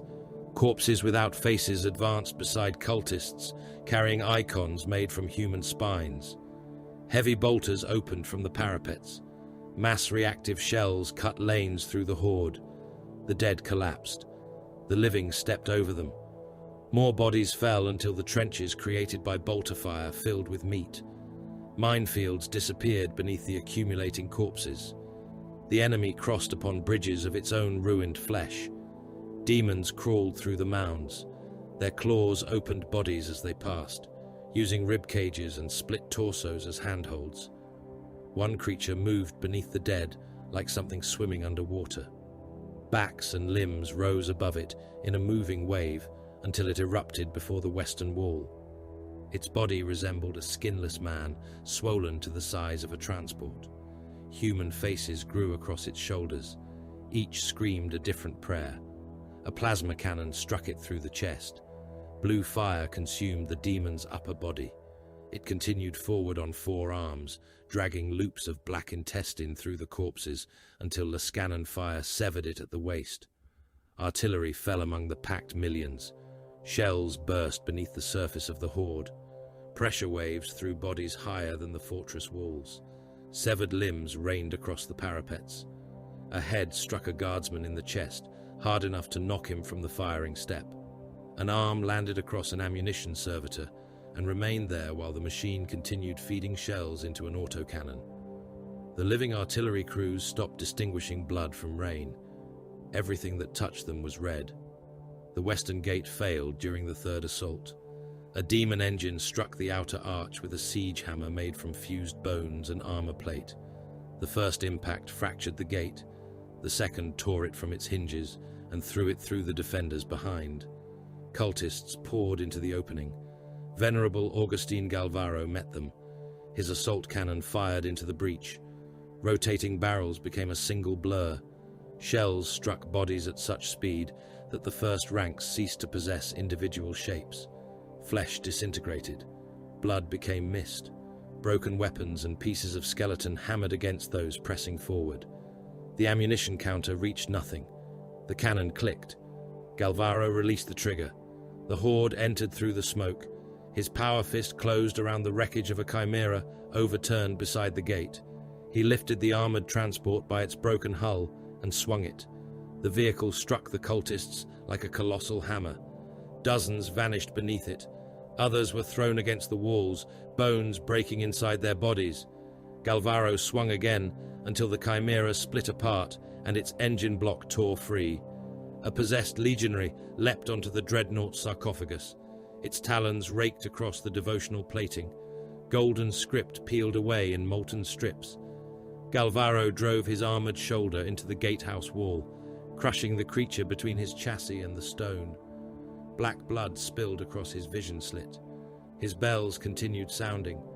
Their gold surfaces had disappeared beneath layers of gore, yet every movement still sent their iron voices across the fortress. The refugees heard them within the crypts. "The angel stands," someone whispered. The word spread. "The Emperor's angel still guards us." Men beneath collapsing ceilings bowed their heads. Wounded soldiers raised weapons they could no longer hold steadily. Pilgrims who had watched families burn pressed their foreheads to the stone and listened to Galvaro's bells. The dreadnought crushed another possessed beneath his foot. "By his hand," he intoned, "the faithful are shielded." His power fist caught a charging demon and closed around its torso. "By his wrath, the unclean are ended." He squeezed. The creature burst. Bones and burning organs poured between his fingers. The bells sounded again. The lower sanctuary began chanting before the western breach was sealed. It started with one wounded soldier. He lay upon a cot beneath the crypt vaults, both legs removed and his abdomen closed with metal staples. His eyes opened. He spoke a corrupted line of the creed in a voice too deep for his ruined chest.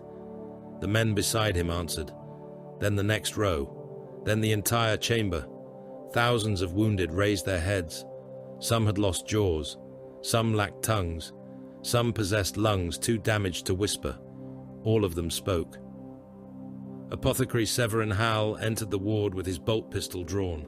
The chant flowed around him. His auspex found psychic variants in hundreds, biological corruption in dozens, and no measurable alteration in thousands. The sound itself had become infectious. Loyal soldiers repeated the words because the wounded beside them did. Men who knew the prayer was wrong could not stop their mouths from shaping it. A medici serf approached Hal. "We can separate those showing physical signs." "No." "My lord?" "The unmarked may be possessed. The marked may be mimicking exposure. There is no reliable distinction. We can move the uncontaminated to the upper sanctuary. We cannot identify them." The serf looked across the cots. These men defended the walls. They are now attacking them. They are wounded. They are transmitting the enemy's right. The chanting grew louder. Blood ran from noses and ears. Several wounded began clawing the skin from their faces. One guardsman reached into his abdominal wound and pulled until loops of intestine spilled across his cot. He raised them like an offering. Hal opened the sanctuary command channel. "Seal the lower ward." The armored doors began closing. Medici personnel ran toward them. Several escaped. Others were trapped inside among the wounded. One orderly reached the narrowing gap and thrust both hands through. "Apothecary, I am not infected." Hal watched him. The man's eyes were clear. His voice remained his own. "I know." The doors closed. The orderly's fingers disappeared behind the seal. Hal turned toward the ventilation shrine. "Divert Prometheum reserves to the lower ward." A hospitaller serf stared at him. "Those reserves are marked for the western wall." "The wall still possesses guns." "And the wounded?" "They possess mouths." Prometheum vapor entered the sanctuary. The chanting faltered as the wounded smelled the fuel. Screams replaced prayer. Fists struck the sealed doors. Men begged in the Emperor's name. Some shouted their regiments, their years of service, and the names of battles where they had remained loyal. Hal listened until the vapor reached saturation. "Grant absolution." The ignition spark passed through the vents.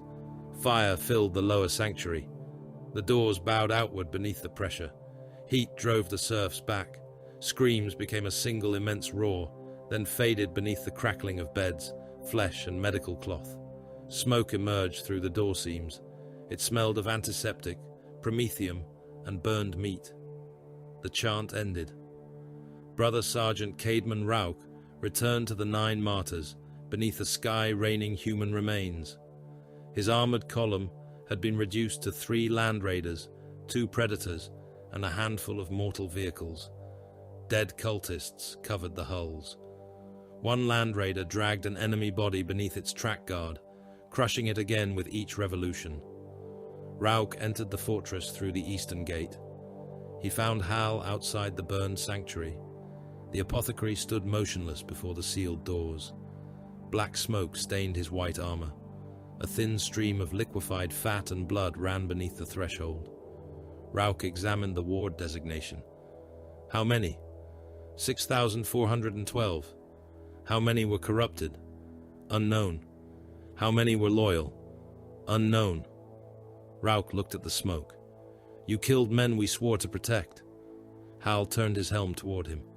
I prevented their possession. You did not know they were possessed. I knew the enemy was speaking through them. Some may have repeated what they heard. Then the enemy had already made weapons of their voices. Rauk stepped closer. They were helpless. That increased their danger. A soldier can be restrained. A contagion among thousands of wounded cannot. You burned them because examination was difficult. I burned them because certainty was impossible. Rauk's gauntlet closed around the hilt of his chainsword. Hal did not move. Our vow is to shield the faithful, Rauk said. Yes. You killed them. Yes. The answer carried no shame. That angered Rauk more than denial would have. Chapter Master Alpharan entered the corridor behind him. His armor bore fresh wounds from the processional way. One pauldron had been replaced with an unpainted plate taken from the chapter armory. Cardinal Threx's blood remained in the joints of his gauntlet. Release your weapon, Alpharan said. Rauk's hand remained upon the hilt for one breath, then opened. The chapter master approached the burned doors. Pity serves the man who feels it, he said. It eases his guilt. It permits him to believe that his reluctance is virtue. Rauk faced him. Is compassion weakness? Compassion is duty correctly understood. Alpharan placed one hand against the hot metal. To preserve a man's body while permitting his soul to become the enemy's instrument is not compassion. To spare him because his death wounds your conscience is vanity. They may have been innocent. They may have been. Then we murdered faithful men. We denied the enemy 6,000 vessels. Rauk looked through the smoke toward Hal. Alpharan continued. A hospitaller does not spare a man because killing him is painful. He does not kill because killing is easy. He asks what shields the soul, the chapter, and the Imperium. And when the answer is death, then death becomes the final shield. The fortress shook. A warning klaxon sounded. Captain Var appeared over the command channel. All forces begin withdrawal to the inner keeps. Outer circle demolitions authorized. The defenders abandoned the walls in stages. Mortal troops ran through screening stations while artillery fell around them. Blood was drawn.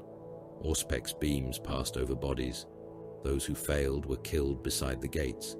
Those who refused were killed sooner. Charges detonated behind the withdrawing regiments. Towers collapsed into the courtyards. Gatehouses vanished beneath fire and stone, burying cultists and guardsmen together. The enemy came through every opening. Captain Var watched the concentric circles contract.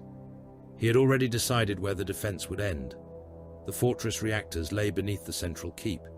Their containment housings had been packed with demolition charges and promethium reservoirs. When triggered together, they would destroy the convent and everything around it. Var opened the evacuation routes.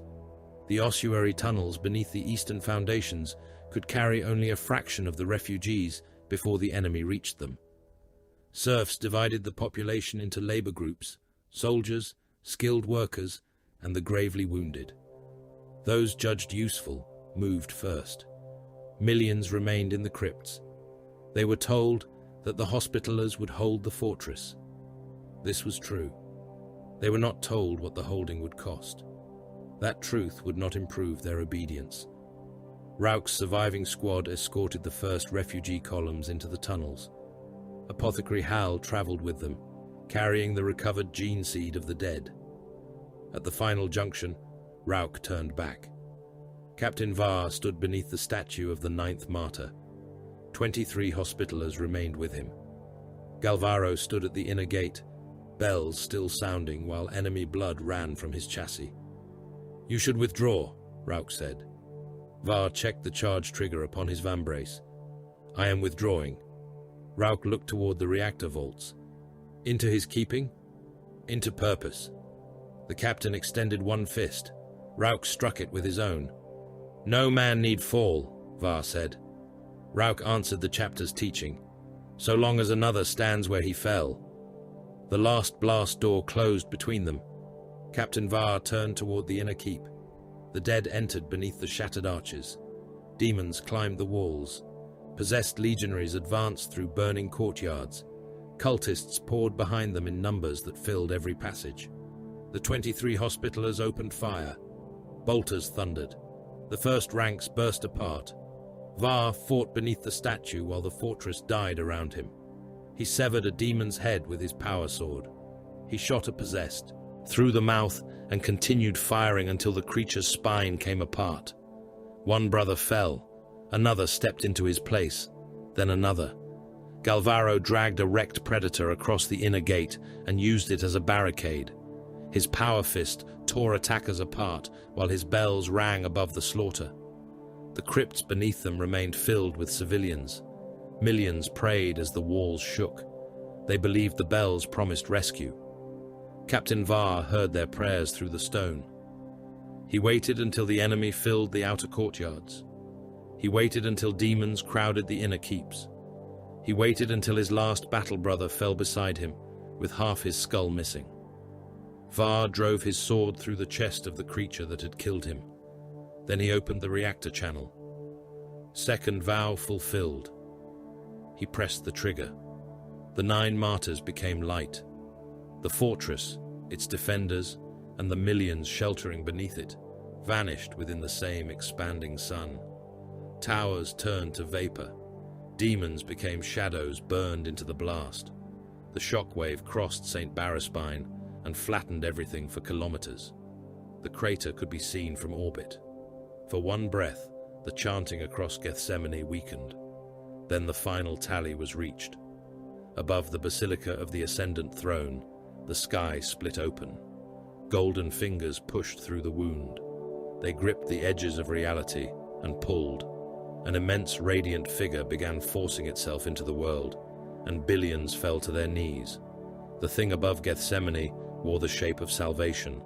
It emerged through the wound in the sky, one colossal limb at a time, forcing reality apart as a warrior might tear open the doors of a burning shrine. Golden armor enclosed its body.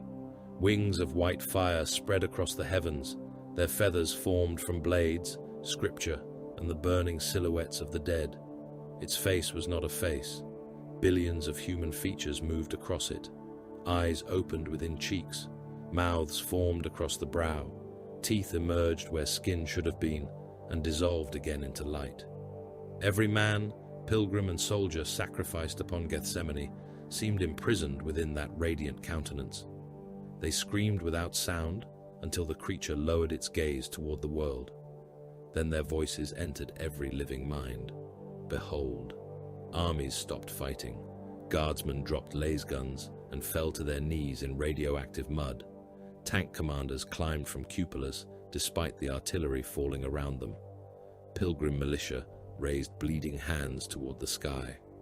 Priests who had spent their lives preaching the emperor's divinity wept at what appeared to be the final confirmation of every sermon they had ever spoken. Even loyal men who understood that the manifestation had been born through treachery could not look away. It wore the symbols they had worshipped since childhood. Its armor carried the aquila. A crown of sunfire blazed above its head. Its eyes held the merciless brilliance of ancient icons depicting the master of mankind before the golden throne had claimed him. The false saint opened its wings. Every bell remaining on Gethsemane rang. Rents split open across the battlefield. Demons poured from them. They clawed upward through roads, trenches, and collapsed shrines. Some emerged wearing the shapes of angels. Others came as skinless beasts wrapped in chains and parchment. They fell upon the kneeling soldiers first. Men died with expressions of wonder still upon their faces. A guardsman raised both arms toward the golden figure as a demon opened him from shoulder to groin. His blood steamed across the creature's claws. Another soldier continued praying while a horned beast ate his face. The apparition watched them die. Its radiance grew. Chaplain Malach Ver climbed onto the wreckage of a command chimera. The vehicle burned beneath him. Its crew lay around the hull, reduced to blackened forms fused with their uniforms. The chaplain planted one boot upon the fractured turret and opened every vox channel the Hospitallers still possessed. His voice struck the kneeling armies like a hammer. "Look away." Few obeyed. Vare raised his crozius toward the sky. "That thing is not your deliverance." The false saint turned its many-faced gaze toward him. The pressure of its attention drove mortal soldiers to the ground. Blood burst from their noses, eyes ruptured in their sockets. Several died with skulls split by the force inside their minds. Vare remained standing. "The Emperor does not require permission to be worshipped," he said. "He does not beg recognition from those beneath him. He does not rise through the rites of traitors or clothe himself in borrowed devotion." The thing in the sky extended one golden hand. A voice rolled across the world. "Kneel and be forgiven." The chaplain's laughter entered the vox. "Forgiveness without obedience is corruption. Salvation without sacrifice is a lie. Divinity that demands recognition is vanity given form." The false saint's wings spread wider. "You deny your God. I deny you." Vare's skull helm reflected the creature's light. "The Emperor commands. He does not persuade. He judges. He does not plead. He sits upon the golden throne, whether we praise him or perish cursing his name." The chaplain drove the head of his crozius into the chimera's hull. "Any being that asks you to believe is a deceiver." Across the Imperial lines, officers began shouting. Commissars fired into kneeling soldiers. Hospitaller serfs moved between the prostrate ranks, striking men with rifle stocks and execution blades. Those who refused to rise were killed where they knelt. Fear returned. Fear was useful. The armies stood. Chapter Master Mirkal Alfaran advanced beneath the false saint's shadow. His armor had once been white and gold. It was now black with ash, scored by shrapnel, and marked with the blood of enemies and faithful alike. Purity seals burned from his plate as embers caught the parchment. He carried his two-handed power sword before him, its blade surrounded by a field of pale fire. The surviving Hospitallers formed around him. They were fewer than those who had descended upon St. Barraspine. Empty places divided squads. Sergeants led remnants gathered from dead formations. Armor taken from fallen brothers had been fitted without repainting, leaving plates of raw ceramite among the chapter's white heraldry. Venerable Augustine Galvaro strode behind the chapter master. The emergency teleport beacon built into his sarcophagus had torn him from the 9 martyrs less than a heartbeat before the fortress reactors detonated.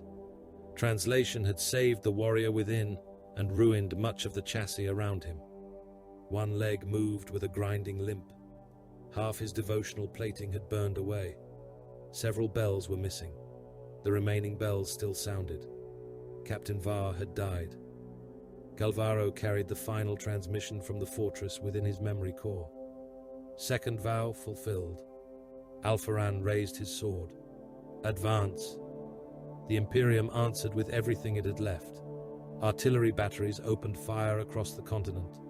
Earthshaker cannons recoiled until stabilizers tore from the ground. Basilisks fired into the Basilica districts at ranges that reduced target coordinates to numbers and prayer. Mortar pits vanished beneath counter-battery fire. Crews replaced the dead and continued loading. Gun barrels glowed. Some ruptured. One Earthshaker split along its length and killed its crew in a storm of steel. The battery commander ordered the bodies removed, the wreck pushed aside, and the next cannon brought forward. Lehman Russ formations advanced through irradiated storms. Battle cannons fired into demon engines and traitor armor. Punisher cannons shredded cultist masses until flesh coated their barrels. Tanks entered ash clouds and did not return. Others emerged, dragging severed bodies beneath their tracks, armor glowing from plasma strikes. Thunderhawks attacked at rooftop height. They passed between Basilica towers, while heavy bolters raked galleries and lascannons, struck demon engines in the streets. One gunship flew beneath a processional bridge, discharged its missiles into the engine bound to the structure, climbed through the fireball as the bridge collapsed behind it. Above the atmosphere, the shield of the God Emperor fired. Its bombardment cannons spoke through cloud and storm. Each shell descended as a judgment visible from hundreds of kilometers away. Corrupted districts disappeared beneath the impacts. Towers collapsed. Plazas became craters. Kilometers of city were flattened beneath stone, flame, and pulverized bodies. The false saint fed upon every death. Its golden form brightened. The voices within its face multiplied. Dark Apostle Namaroth Vale met the Imperial assault before. The Basilica of the Ascendant Throne. Word-bearers formed beneath him in ranks of crimson armor. Their banners carried the burning book and the eightfold star. Possessed legionaries moved between them, bodies swollen beyond the limits of their plate. Demon engines prowled among shattered statues, dragging chains of living captives behind them. Vale stood upon the basilica's outer altar. His crozius burned with black flame. "Behold the proof," he declared. His voice entered the sky through cathedral amplifiers and stolen vox channels. "Faith is not yours. Faith is the first road into the warp. Every prayer feeds something. Every martyr becomes meat for a power greater than himself." Alpharan advanced through falling ash. Hospitaller bolters opened around him. Word-bearers answered. Mass reactive rounds crossed between the armies. White and crimson warriors fell. One Hospitaller lost his head and continued forward for 3 steps before collapsing. A word-bearer took a bolt through the abdomen, caught his intestines in one hand and fired with the other until a lascannon erased his upper body. Vale descended the altar steps. "You believe suffering sanctified by purpose differs from suffering offered to gods." Alpharan cut through a cultist without slowing. His sword entered at the shoulder and emerged beneath the opposite ribs. The body opened and fell in 2 steaming halves. "Purpose is the difference," Vale laughed. "Purpose is the word tyrants use when counting corpses. Then count ours." The Hospitallers drove into the traitor line. Chainswards screamed against armor. Bolters fired at arm's length. A possessed seized a battle brother by both shoulders and tore him apart down the center. Blood and organs poured across its chest.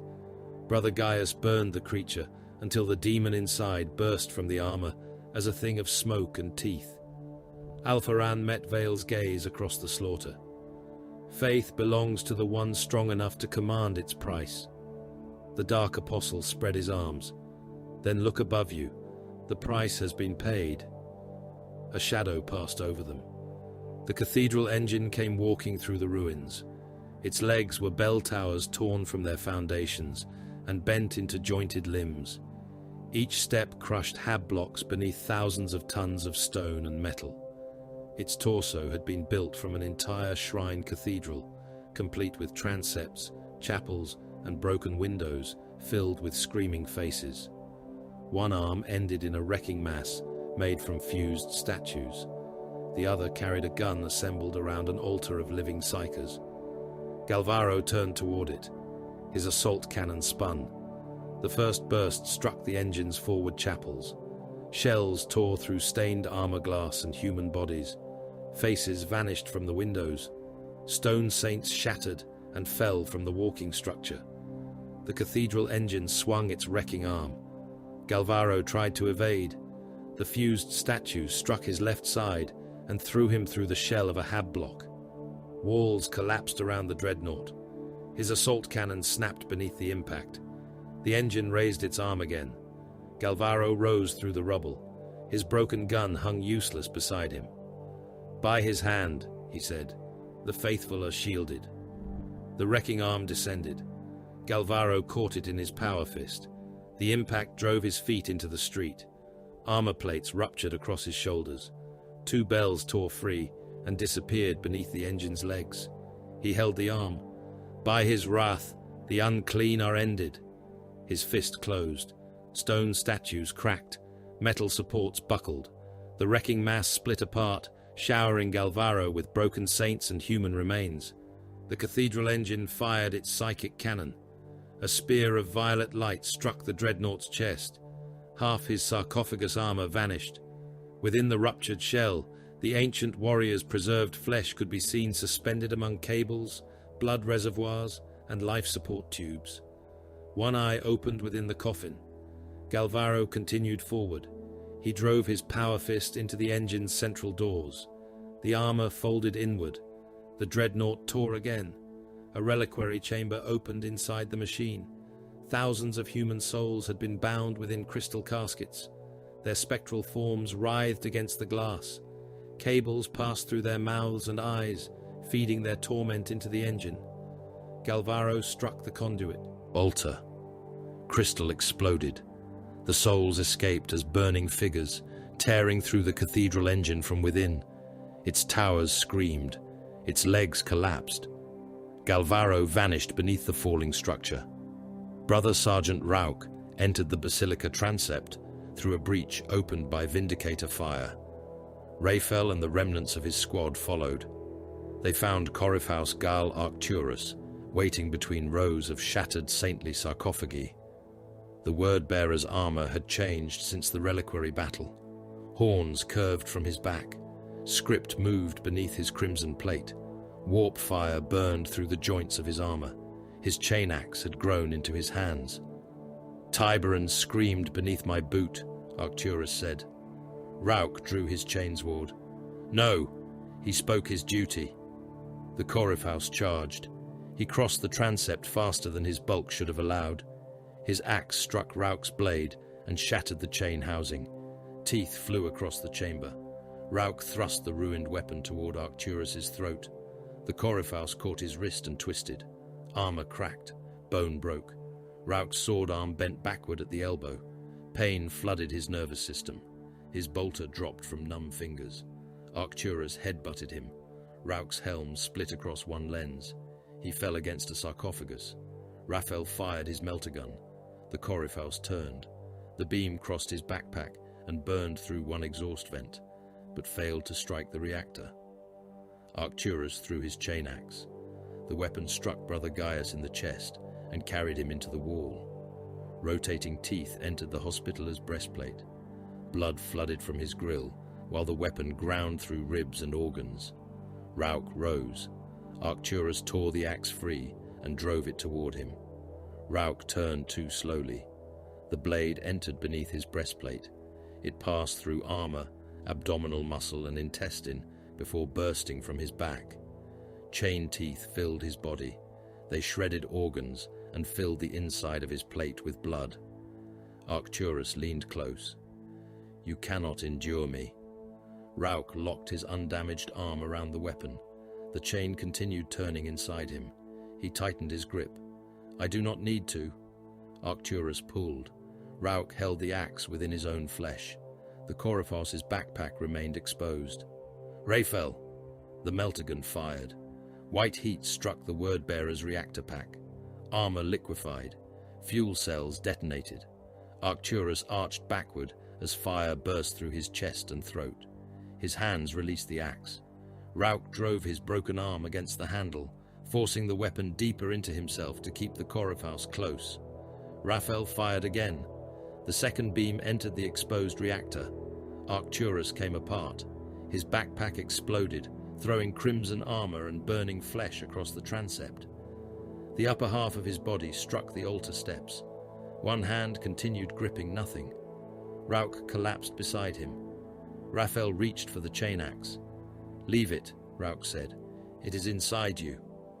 It is sealing the wound. Blood filled his throat. Help me stand. At the central altar, Alpharan met Namaroth Vale. Their weapons struck with enough force to shatter the stone beneath them. Vale's Crozius released black flame. Alpharan's power sword cut through it, leaving white scars across the air. The Dark Apostle fought with the strength of the ritual behind him. Every prayer rising from the world fed his armor and weapon. You cannot deny what the Emperor has become, Vale said. His Crozius struck Alpharan's pauldron and tore it away. A presence in the warp, nourished by souls, swollen by worship, made mighty through suffering. Alpharan's blade cut across the word-bearer's breastplate. Crimson ceramite opened. Black blood flowed beneath it. You name resemblance as identity. What distinction remains? Purpose. Vale struck again. Alpharan caught the Crozius upon his sword. Obedience. The chapter master drove one armored knee into the dark apostle's abdomen. Survival. Vale staggered. Alpharan thrust his blade through the traitor's side. The gods you serve consume humanity because they desire it. He twisted the sword. The Emperor consumes because humanity must endure. Vale laughed despite the blade inside him. And the dead know the difference? No. Alpharan tore his sword free. The living do. Above them, the false saint screamed. Its wings covered the sky. Every remaining hive basilica burned brighter upon the tactical displays.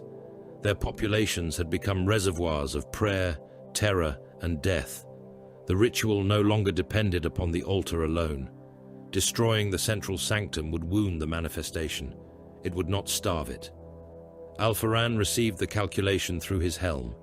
Billions remained connected to the geometry, loyal, corrupted, uncertain. All of them fed the thing above the world.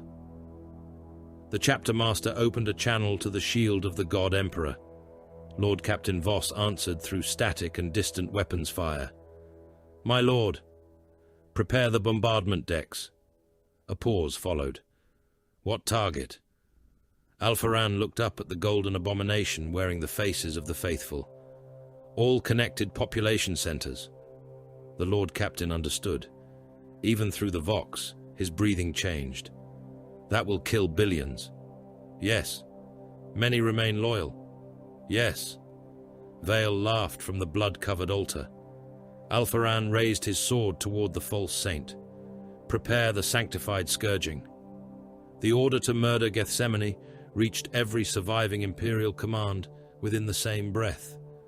It traveled through Vox channels, fractured by warp interference, through astropathic relays whose choirs were already bleeding to death, and through command networks maintained by servitors working in compartments open to vacuum.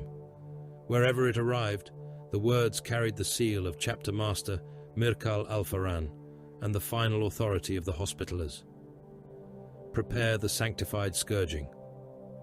Lord General Horst Vallon received the order inside the command bunker beneath the processional way. The bunker shook around him.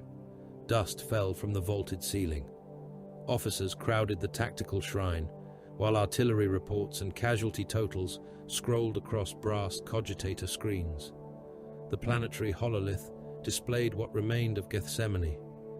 Every surviving hive basilica glowed within the ritual geometry.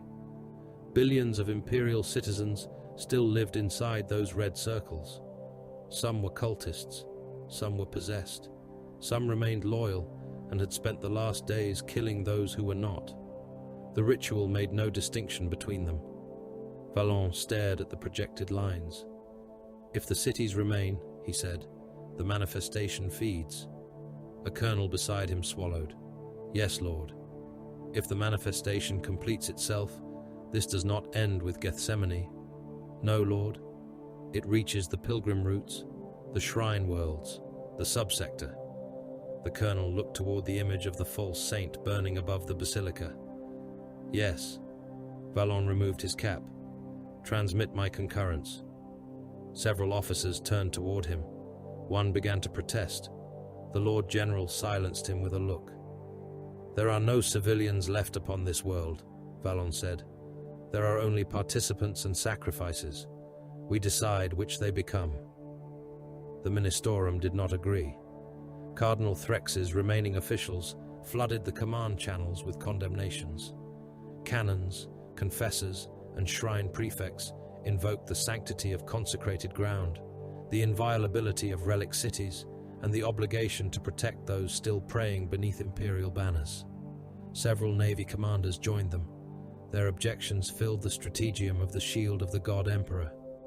Lord Captain Reynold Voss stood before the hololithic images of admirals, commodores, and Ministorum delegates, while the battle barge exchanged fire with the word-bearer flotilla. The strategium trembled with every impact against the void shields. The 1,000 gene unit choristers continued singing through smoke, falling masonry, and the screams of wounded serfs. Chapter Master Alpharan appeared among the gathered projections. His armor remained blackened from the assault upon the basilica. One pauldron was missing. Blood ran from a split in his gorget and dried across the skull painted upon his face. An admiral from the cruiser Pillar of Mercy spoke first. "My lord, I cannot authorize lance fire against the holy districts of St. Orison." Alpharan looked at him. "You misunderstand your place." The admiral stiffened. "These are ecclesiarchal worlds. Their shrines are protected by decree. The decrees were written for worlds not converted into demonic engines. A decree does not cease to exist." "Because obedience becomes painful." "No," Alpharan said. "It ceases to apply when its purpose has been consumed by the enemy." A Ministorum prefect raised both hands. "The faithful within those cities have not been judged. They are feeding the ritual. They may be doing so unwillingly.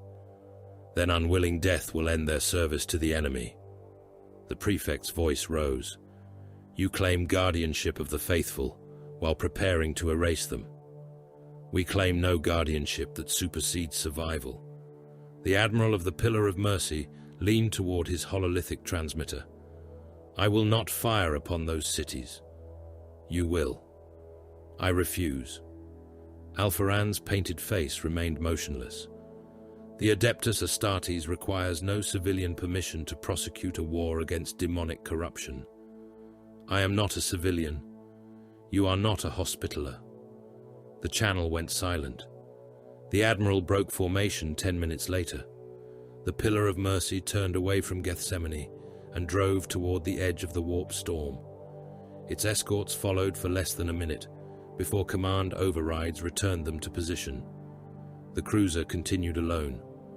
Hospitaller boarding torpedoes launched from the shield of the God Emperor. They crossed the void beneath covering fire, while the renegade cruiser attempted to raise its shields against them. The first torpedo struck near the engine decks. The second buried itself inside the command spine.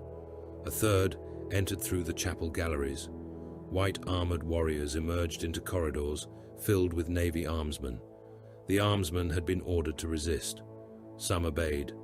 Bolter fire opened men from chest to spine. Shotgun rounds sparked from ceramite. Chain blades cut through carapace armor, rib cages and bulkhead doors with equal indifference. The boarding parties did not massacre the crew. They killed only those who stood between them and the bridge. That number reached several hundred. The admiral was dragged from his command throne before the cruiser reached the storm. His uniform had been torn. Blood covered one side of his face. 2 Hospitallers held him beneath the arms, while teleportation carried them into the strategium of the battle barge. The senior fleet officers were summoned by Hololith. Alpharan stood before the prisoner. "You abandoned the faithful. I refused to murder them. You chose your conscience over their souls." The admiral spat blood across the deck. "History will name you butcher. History belongs to those who survive the consequences of our decisions." Alpharan drew his bolt pistol. The admiral looked toward the projected faces of his peers. None spoke. "I will not kneel," he said. "You were not offered worship." The bolt round entered through his forehead. The back of his skull exploded across the base of the tactical shrine. Bone fragments struck the votive candles. Blood ran between the iron letters of the Emperor's name.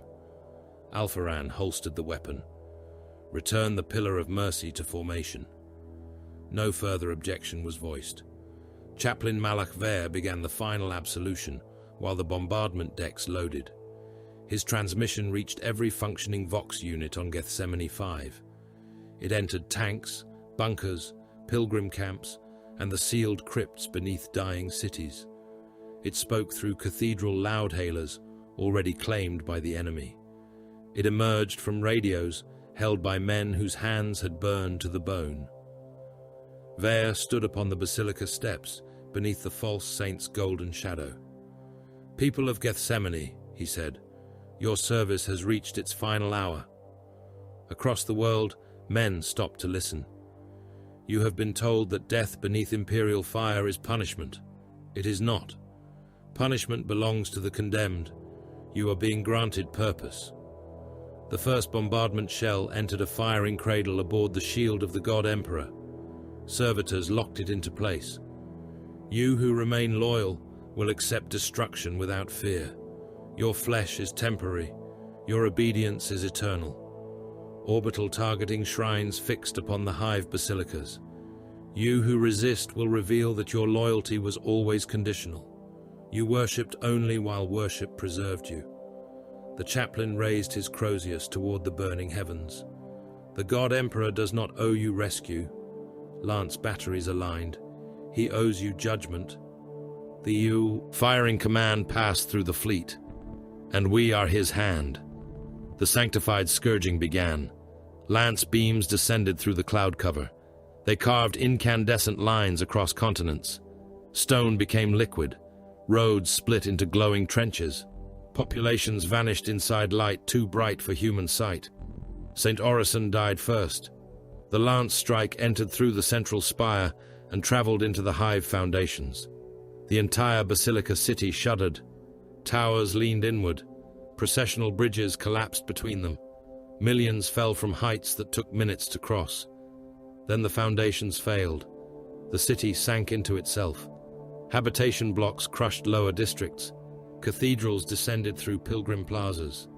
Air trapped in the collapsing levels erupted outward, throwing bodies, vehicles, and shrine relics through the streets. Those in the upper tiers died beneath falling architecture. Those below suffocated in chambers, compacted into solid layers of masonry and flesh. Bombardment cannons struck the next hive. Each shell opened a crater hundreds of meters across. Shock waves moved through residential districts and burst mortal bodies from within. Men standing kilometers from the impacts collapsed with organs liquefied and blood pouring from eyes, ears, and mouths. Plasma warheads ignited above infected regions. Atmosphere became flame. Clouds burned. The upper levels of cities vanished beneath sheets of white fire. Men caught in the open became blackened silhouettes before their bones collapsed into ash. Oceans boiled along the continental shelves. Tectonic faults awakened beneath the repeated strikes. Mountains split. Shrine valleys closed over refugee columns. Entire districts broke from the crust and slid into chasms filled with magma. Billions died. Some cursed the Hospitallers. Some praised them. Others had no time for either. Above the basilica of the ascendant throne, the false saint convulsed. One wing fractured as St. Orison collapsed. Golden feathers became burning human bodies and fell across the battlefield. Another hive died. Millions of faces within the manifestation burst into light. The creature screamed through every vox channel. The sound tore through mortal minds. Unshielded astropaths died instantly. Their skulls split along old surgical scars, spraying brain matter across choir chambers. Navigators clawed at their third eyes. Servitors began speaking in voices that belonged to the dead. The Hospitallers advanced beneath the scream. Brother Sergeant Caedmon Rauch led the remaining assault brethren into the tunnels below the basilica. His body had been rebuilt only far enough to continue dying. The chain axe had been cut from his abdomen. Armor clamps held the wound closed. Combat stimulants flooded his bloodstream in doses that would have killed an unaugmented man before the first step. One arm remained broken and locked against his chest. His remaining hand carried a bolt pistol. Every stride reopened something inside him. Blood filled the lower layers of his armor. He ignored it. The tunnels collapsed around the assault force as orbital fire struck the city above. Stone split. Statues toppled into passages. Blood channels burst through the walls and flooded the floors with the accumulated offerings of millions. Warded doors blocked the way. Raphael destroyed them with his melter gun. The first door became liquid. The second screamed when the beam touched it, revealing faces embedded beneath the metal. The third opened into a cult sanctum filled with priests wearing the skins of dead pilgrims. Brother Gaius burned them. Promethium filled the chamber. The priests ignited around their altar.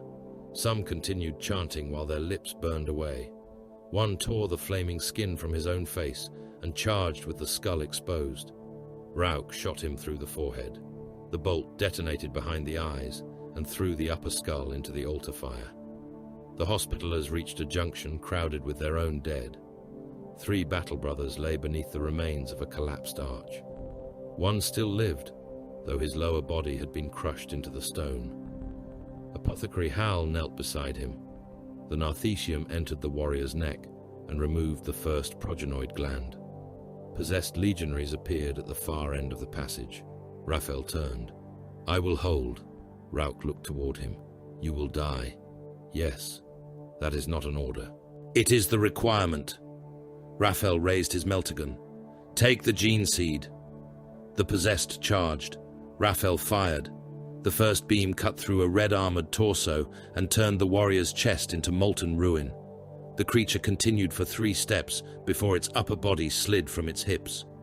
Raphael switched to his bolt pistol. The passage filled with gunfire.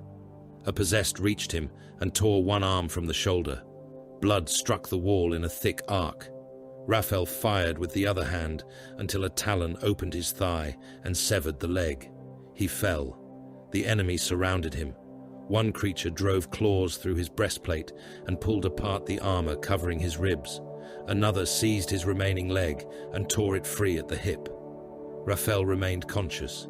His helm turned toward Rauk. The squad had almost cleared the junction. Raphael armed every grenade upon his belt. "Brother," Rauk said.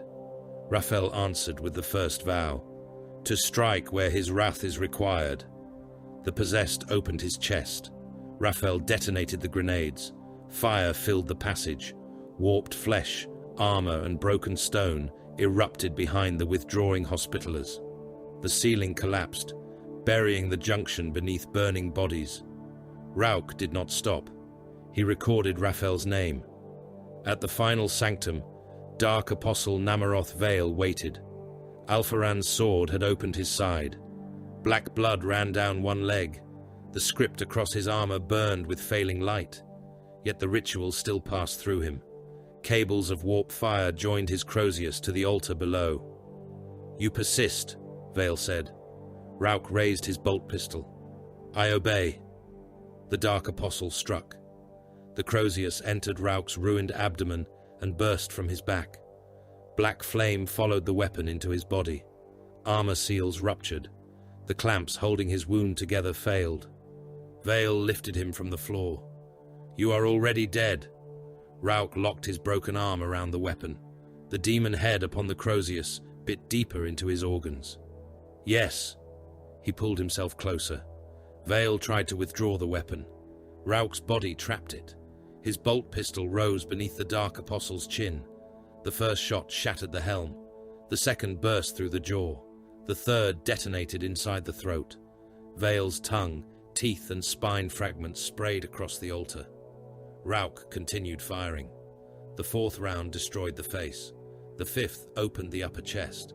The 6th reduced the Dark Apostle's head and shoulders to burning meat and broken crimson armor. Vale's body fell. Rauk fell with it. The Crozius remained inside him. He did not rise again. Venerable Galvaro reached the altar after the others. The cathedral engine had destroyed one leg and half his sarcophagus armor. His assault cannon was gone. One power fist remained. He dragged himself forward.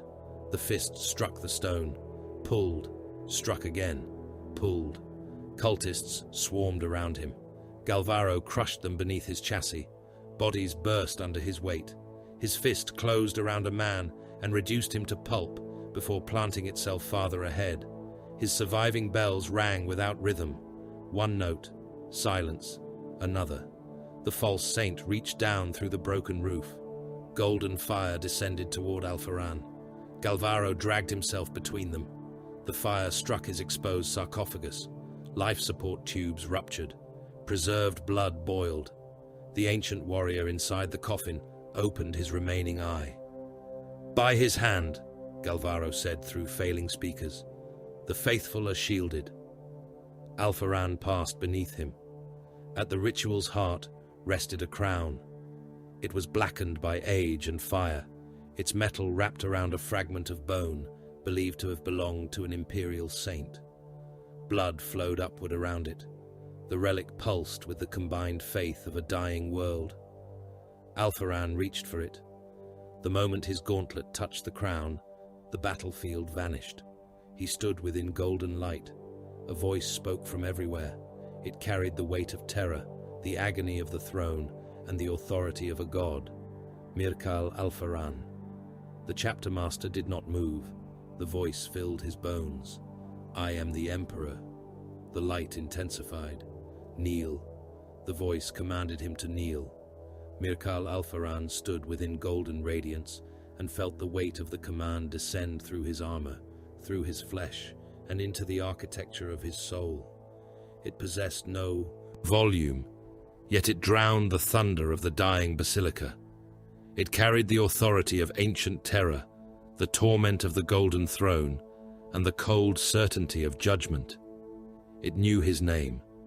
It knew the vows spoken at his elevation. It knew the private prayers he had never entrusted to confessor, brother, or machine. Kneel, Mirkal Alpharan. The chapter master closed one gauntlet around the blackened crown. No. The light recoiled. He did not ask whether the voice belonged to a demon. He did not ask whether it was the echo of billions dying in worship, the residue of some murdered saint, or a fragment of the Emperor's own impossible will, reflected through the warp. The distinction did not matter. Humanity had already been given law. It had institutions, hierarchies, duties, and sacred prohibitions forged through 10,000 years of blood. No private revelation stood above them. No whisper, however radiant, could annul the structures by which mankind endured. The Emperor had not preserved his species, so that every servant hearing a voice might crown himself prophet. Alpharan drew the crown closer. You command me to betray what you already commanded humanity to preserve. The golden presence intensified. I am your god. Then you require no obedience that contradicts your law. Kneel. Alpharan raised his power sword. No god worthy of mankind needs to repeat himself. The blade descended. Its field struck the crown and filled the false vision with white fire. The basilica returned around him. Stone screamed. Blood channels burst beneath the altar. The black crown remained caught in his grip. One side split, but not broken. Warp flame erupted from the fracture and spread across his gauntlet like grasping fingers. Above the ruined chamber, the false saint descended. Its celestial immensity compressed as it forced itself through the broken roof. Burning wings folded inward. Golden armor shrank around a body still too vast for the basilica, crushing pillars and galleries beneath its feet. Its face changed with every heartbeat. A saint, a martyr, a grieving pilgrim, a warrior crowned in sunlight. Then the features separated, revealing the billions imprisoned within. Mouths covered its cheeks and throat. Eyes opened between the plates of its armor. Human faces pushed outward from its flesh, screaming as the creature entered the world. The surviving Hospitallers attacked.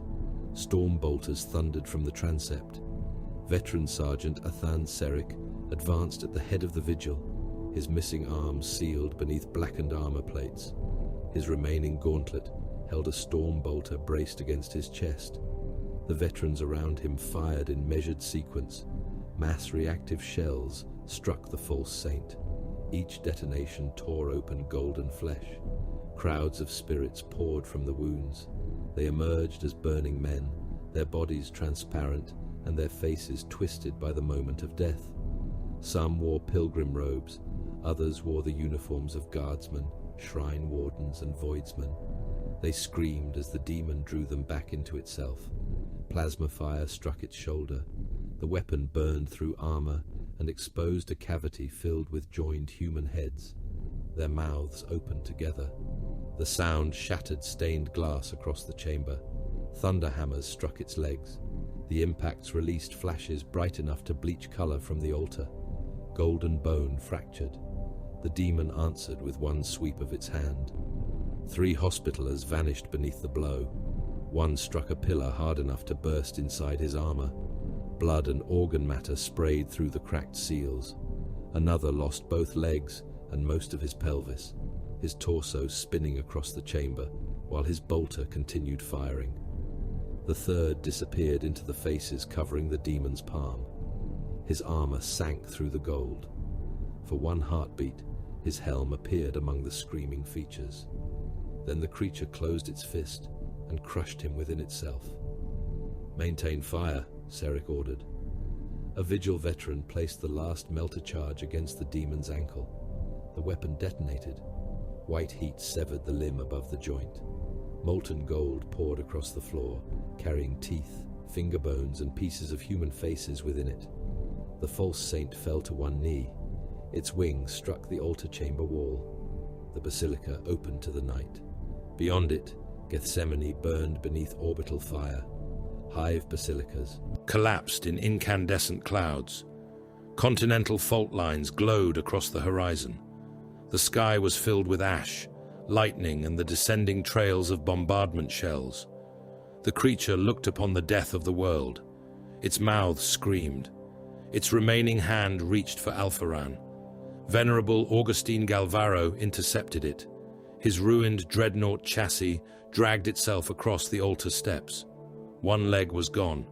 His assault cannon had been torn away. Half the sarcophagus armor remained open, revealing the ancient body entombed within. Galvaro's flesh was little more than a shrunken torso, suspended among cables and alchemical fluids. One eye stared from a skull-like face. Tubes entered his throat. His remaining heart labored inside a chest that had not known unfiltered air for centuries. The demon seized him. Golden claws tore through the last armor plates covering the sarcophagus. Life support fluid burst outward. Sacred oils and ancient blood flooded the steps. Galvaro's bells rang as the creature lifted him. Some had been crushed flat. Others remained whole enough to sound. One note followed another, irregular and deep. The false saint opened its mouth. Within its throat, uncounted faces begged Galvaro to submit. The dreadnought drove his power fist forward. His gauntlet closed around the demon's neck. Armored fingers sank through gold and screaming flesh. "By his hand," Galvaro said, his voice breaking through damaged speakers. "The faithful are shielded." The false saint pulled at him. Galvaro held. Cables tore from his exposed body. Preserved organs ruptured. The ancient warrior's blood ran down the demon's chest. "By his wrath," he said, "the unclean are ended." He tightened his grip. The demon's throat collapsed inward. Alpharan struck the crown again. The relic split further. Black light burst from within, filled with visions of kneeling worlds and armies welcoming golden angels through opened gates. He saw shrine planets accepting damnation as revelation. He saw priests preaching the birth of a new imperial saint, while demons consumed their congregations. He saw entire subsectors fall without firing a shot. The power sword rose once more. Far beneath the altar, Brother Sergeant Caedmon Rauch opened his remaining eye. He had not risen from where Dark Apostle Vale had left him. He could not. The Crozius remained inside his ruined torso. His broken arm lay trapped beneath the dead word-bearer. His abdomen had become a cavity of torn muscle, shattered armor and organs held together by clotting foam. His hearts beat without rhythm. His helm display had gone dark, except for one rune, a command channel. Alpharan's voice reached him through static. "Brother Sergeant Rauch." Rauch's blood-filled mouth moved. "My lord." "The geothermal supports beneath the altar remain intact." Rauch looked along the passage. Raphael's demolition satchel lay beneath fallen stone. Its charges remained armed but undetonated. The support pylons were visible beyond the dead. Destroying them would bring the basilica into the mantle. It would also bury every warrior still below the extraction level. Rauch had once asked whether a death was merciful. He had once measured duty against pity, as though both possessed equal weight. He understood now.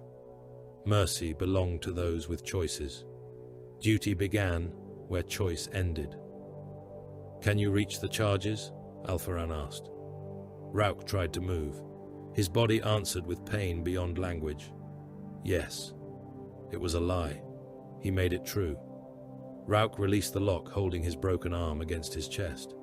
Bone shifted beneath torn muscle. He used the limb as a hook, dragging himself from beneath Vale's corpse. The Crozius moved inside him. Chain, metal and barbed warp growth tore through his abdomen as he crawled. Blood spread beneath his armor. One of his hearts stopped. He reached Raphael's satchel. His gauntlet closed around the straps. The passage ahead descended toward the geothermal supports. It was less than 50 paces. Rauk began crawling. Above him, the basilica died. Apothecary Severin Hal moved through collapsing reliquary galleries with the chapter's future chained to his armor. The progenoid vault struck against his back with every step.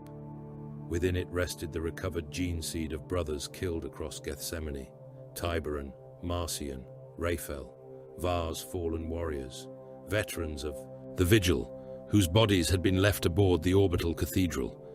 Each gland held the possibility of another hospitaller. The past could not be saved. The chapter's continuation could. Cult survivors followed Hal through the galleries. They came through smoke, carrying ritual knives and autoguns. Some burned from the orbital strikes. Others possessed eyes of molten gold and mouths filled with fragments of the false saint's voice. Hal killed them while moving. His bolt pistol fired until the slide locked open. He discarded it and used the blades of his narthecium. Surgical cutters entered throats. Bone saws chewed through wrists and jaws. A cultist drove a knife beneath Hal's arm plate. The blade pierced one lung. He broke the man's spine against the gallery wall. More came. Hal reached the teleport casket. The machine stood within a reliquary alcove, its brass doors open and its field coils stuttering beneath the warp pressure. The casket could not carry a warrior in Terminator plate. It could carry the vault. Hal removed the progenoid container from his back and placed it inside. A cultist fired. The round entered beneath Hal's breastplate and burst inside his abdomen. Armor caught most of the fragments. Enough reached his secondary heart. He sealed the casket. Blood filled his throat. The teleport beacon found the shield of the God Emperor. Confirmation runes ignited. Hal placed one hand upon the brass door. "Flesh passes," he said. The cultists reached him. Duty remains. He activated the field.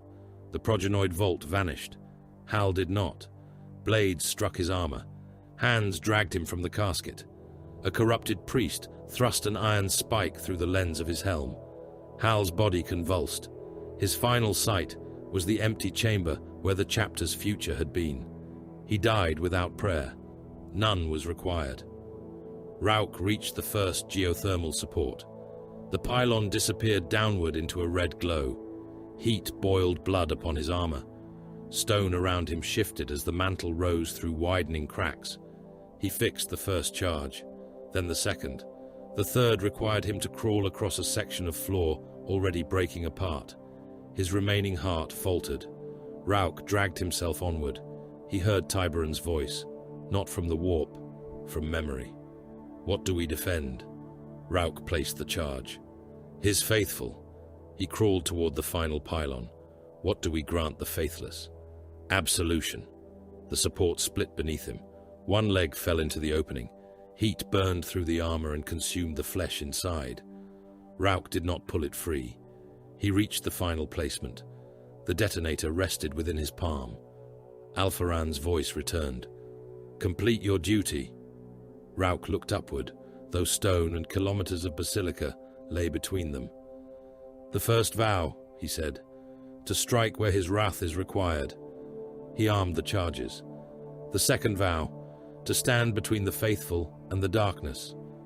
Warning runes turned red. "The third vow, to remain vigilant against corruption." His thumb rested upon the trigger. "No man need fall." Rauk pressed it. "So long as another stands where he fell." The charges detonated. The geothermal supports ceased to exist. The basilica lurched downward. Alpharan struck the crown as the last major population center died beneath orbital fire. The power sword broke the relic. The blackened metal split around the saint's bone. Warp energy burst upward in a column that tore through the false saint's chest. Its wings fractured.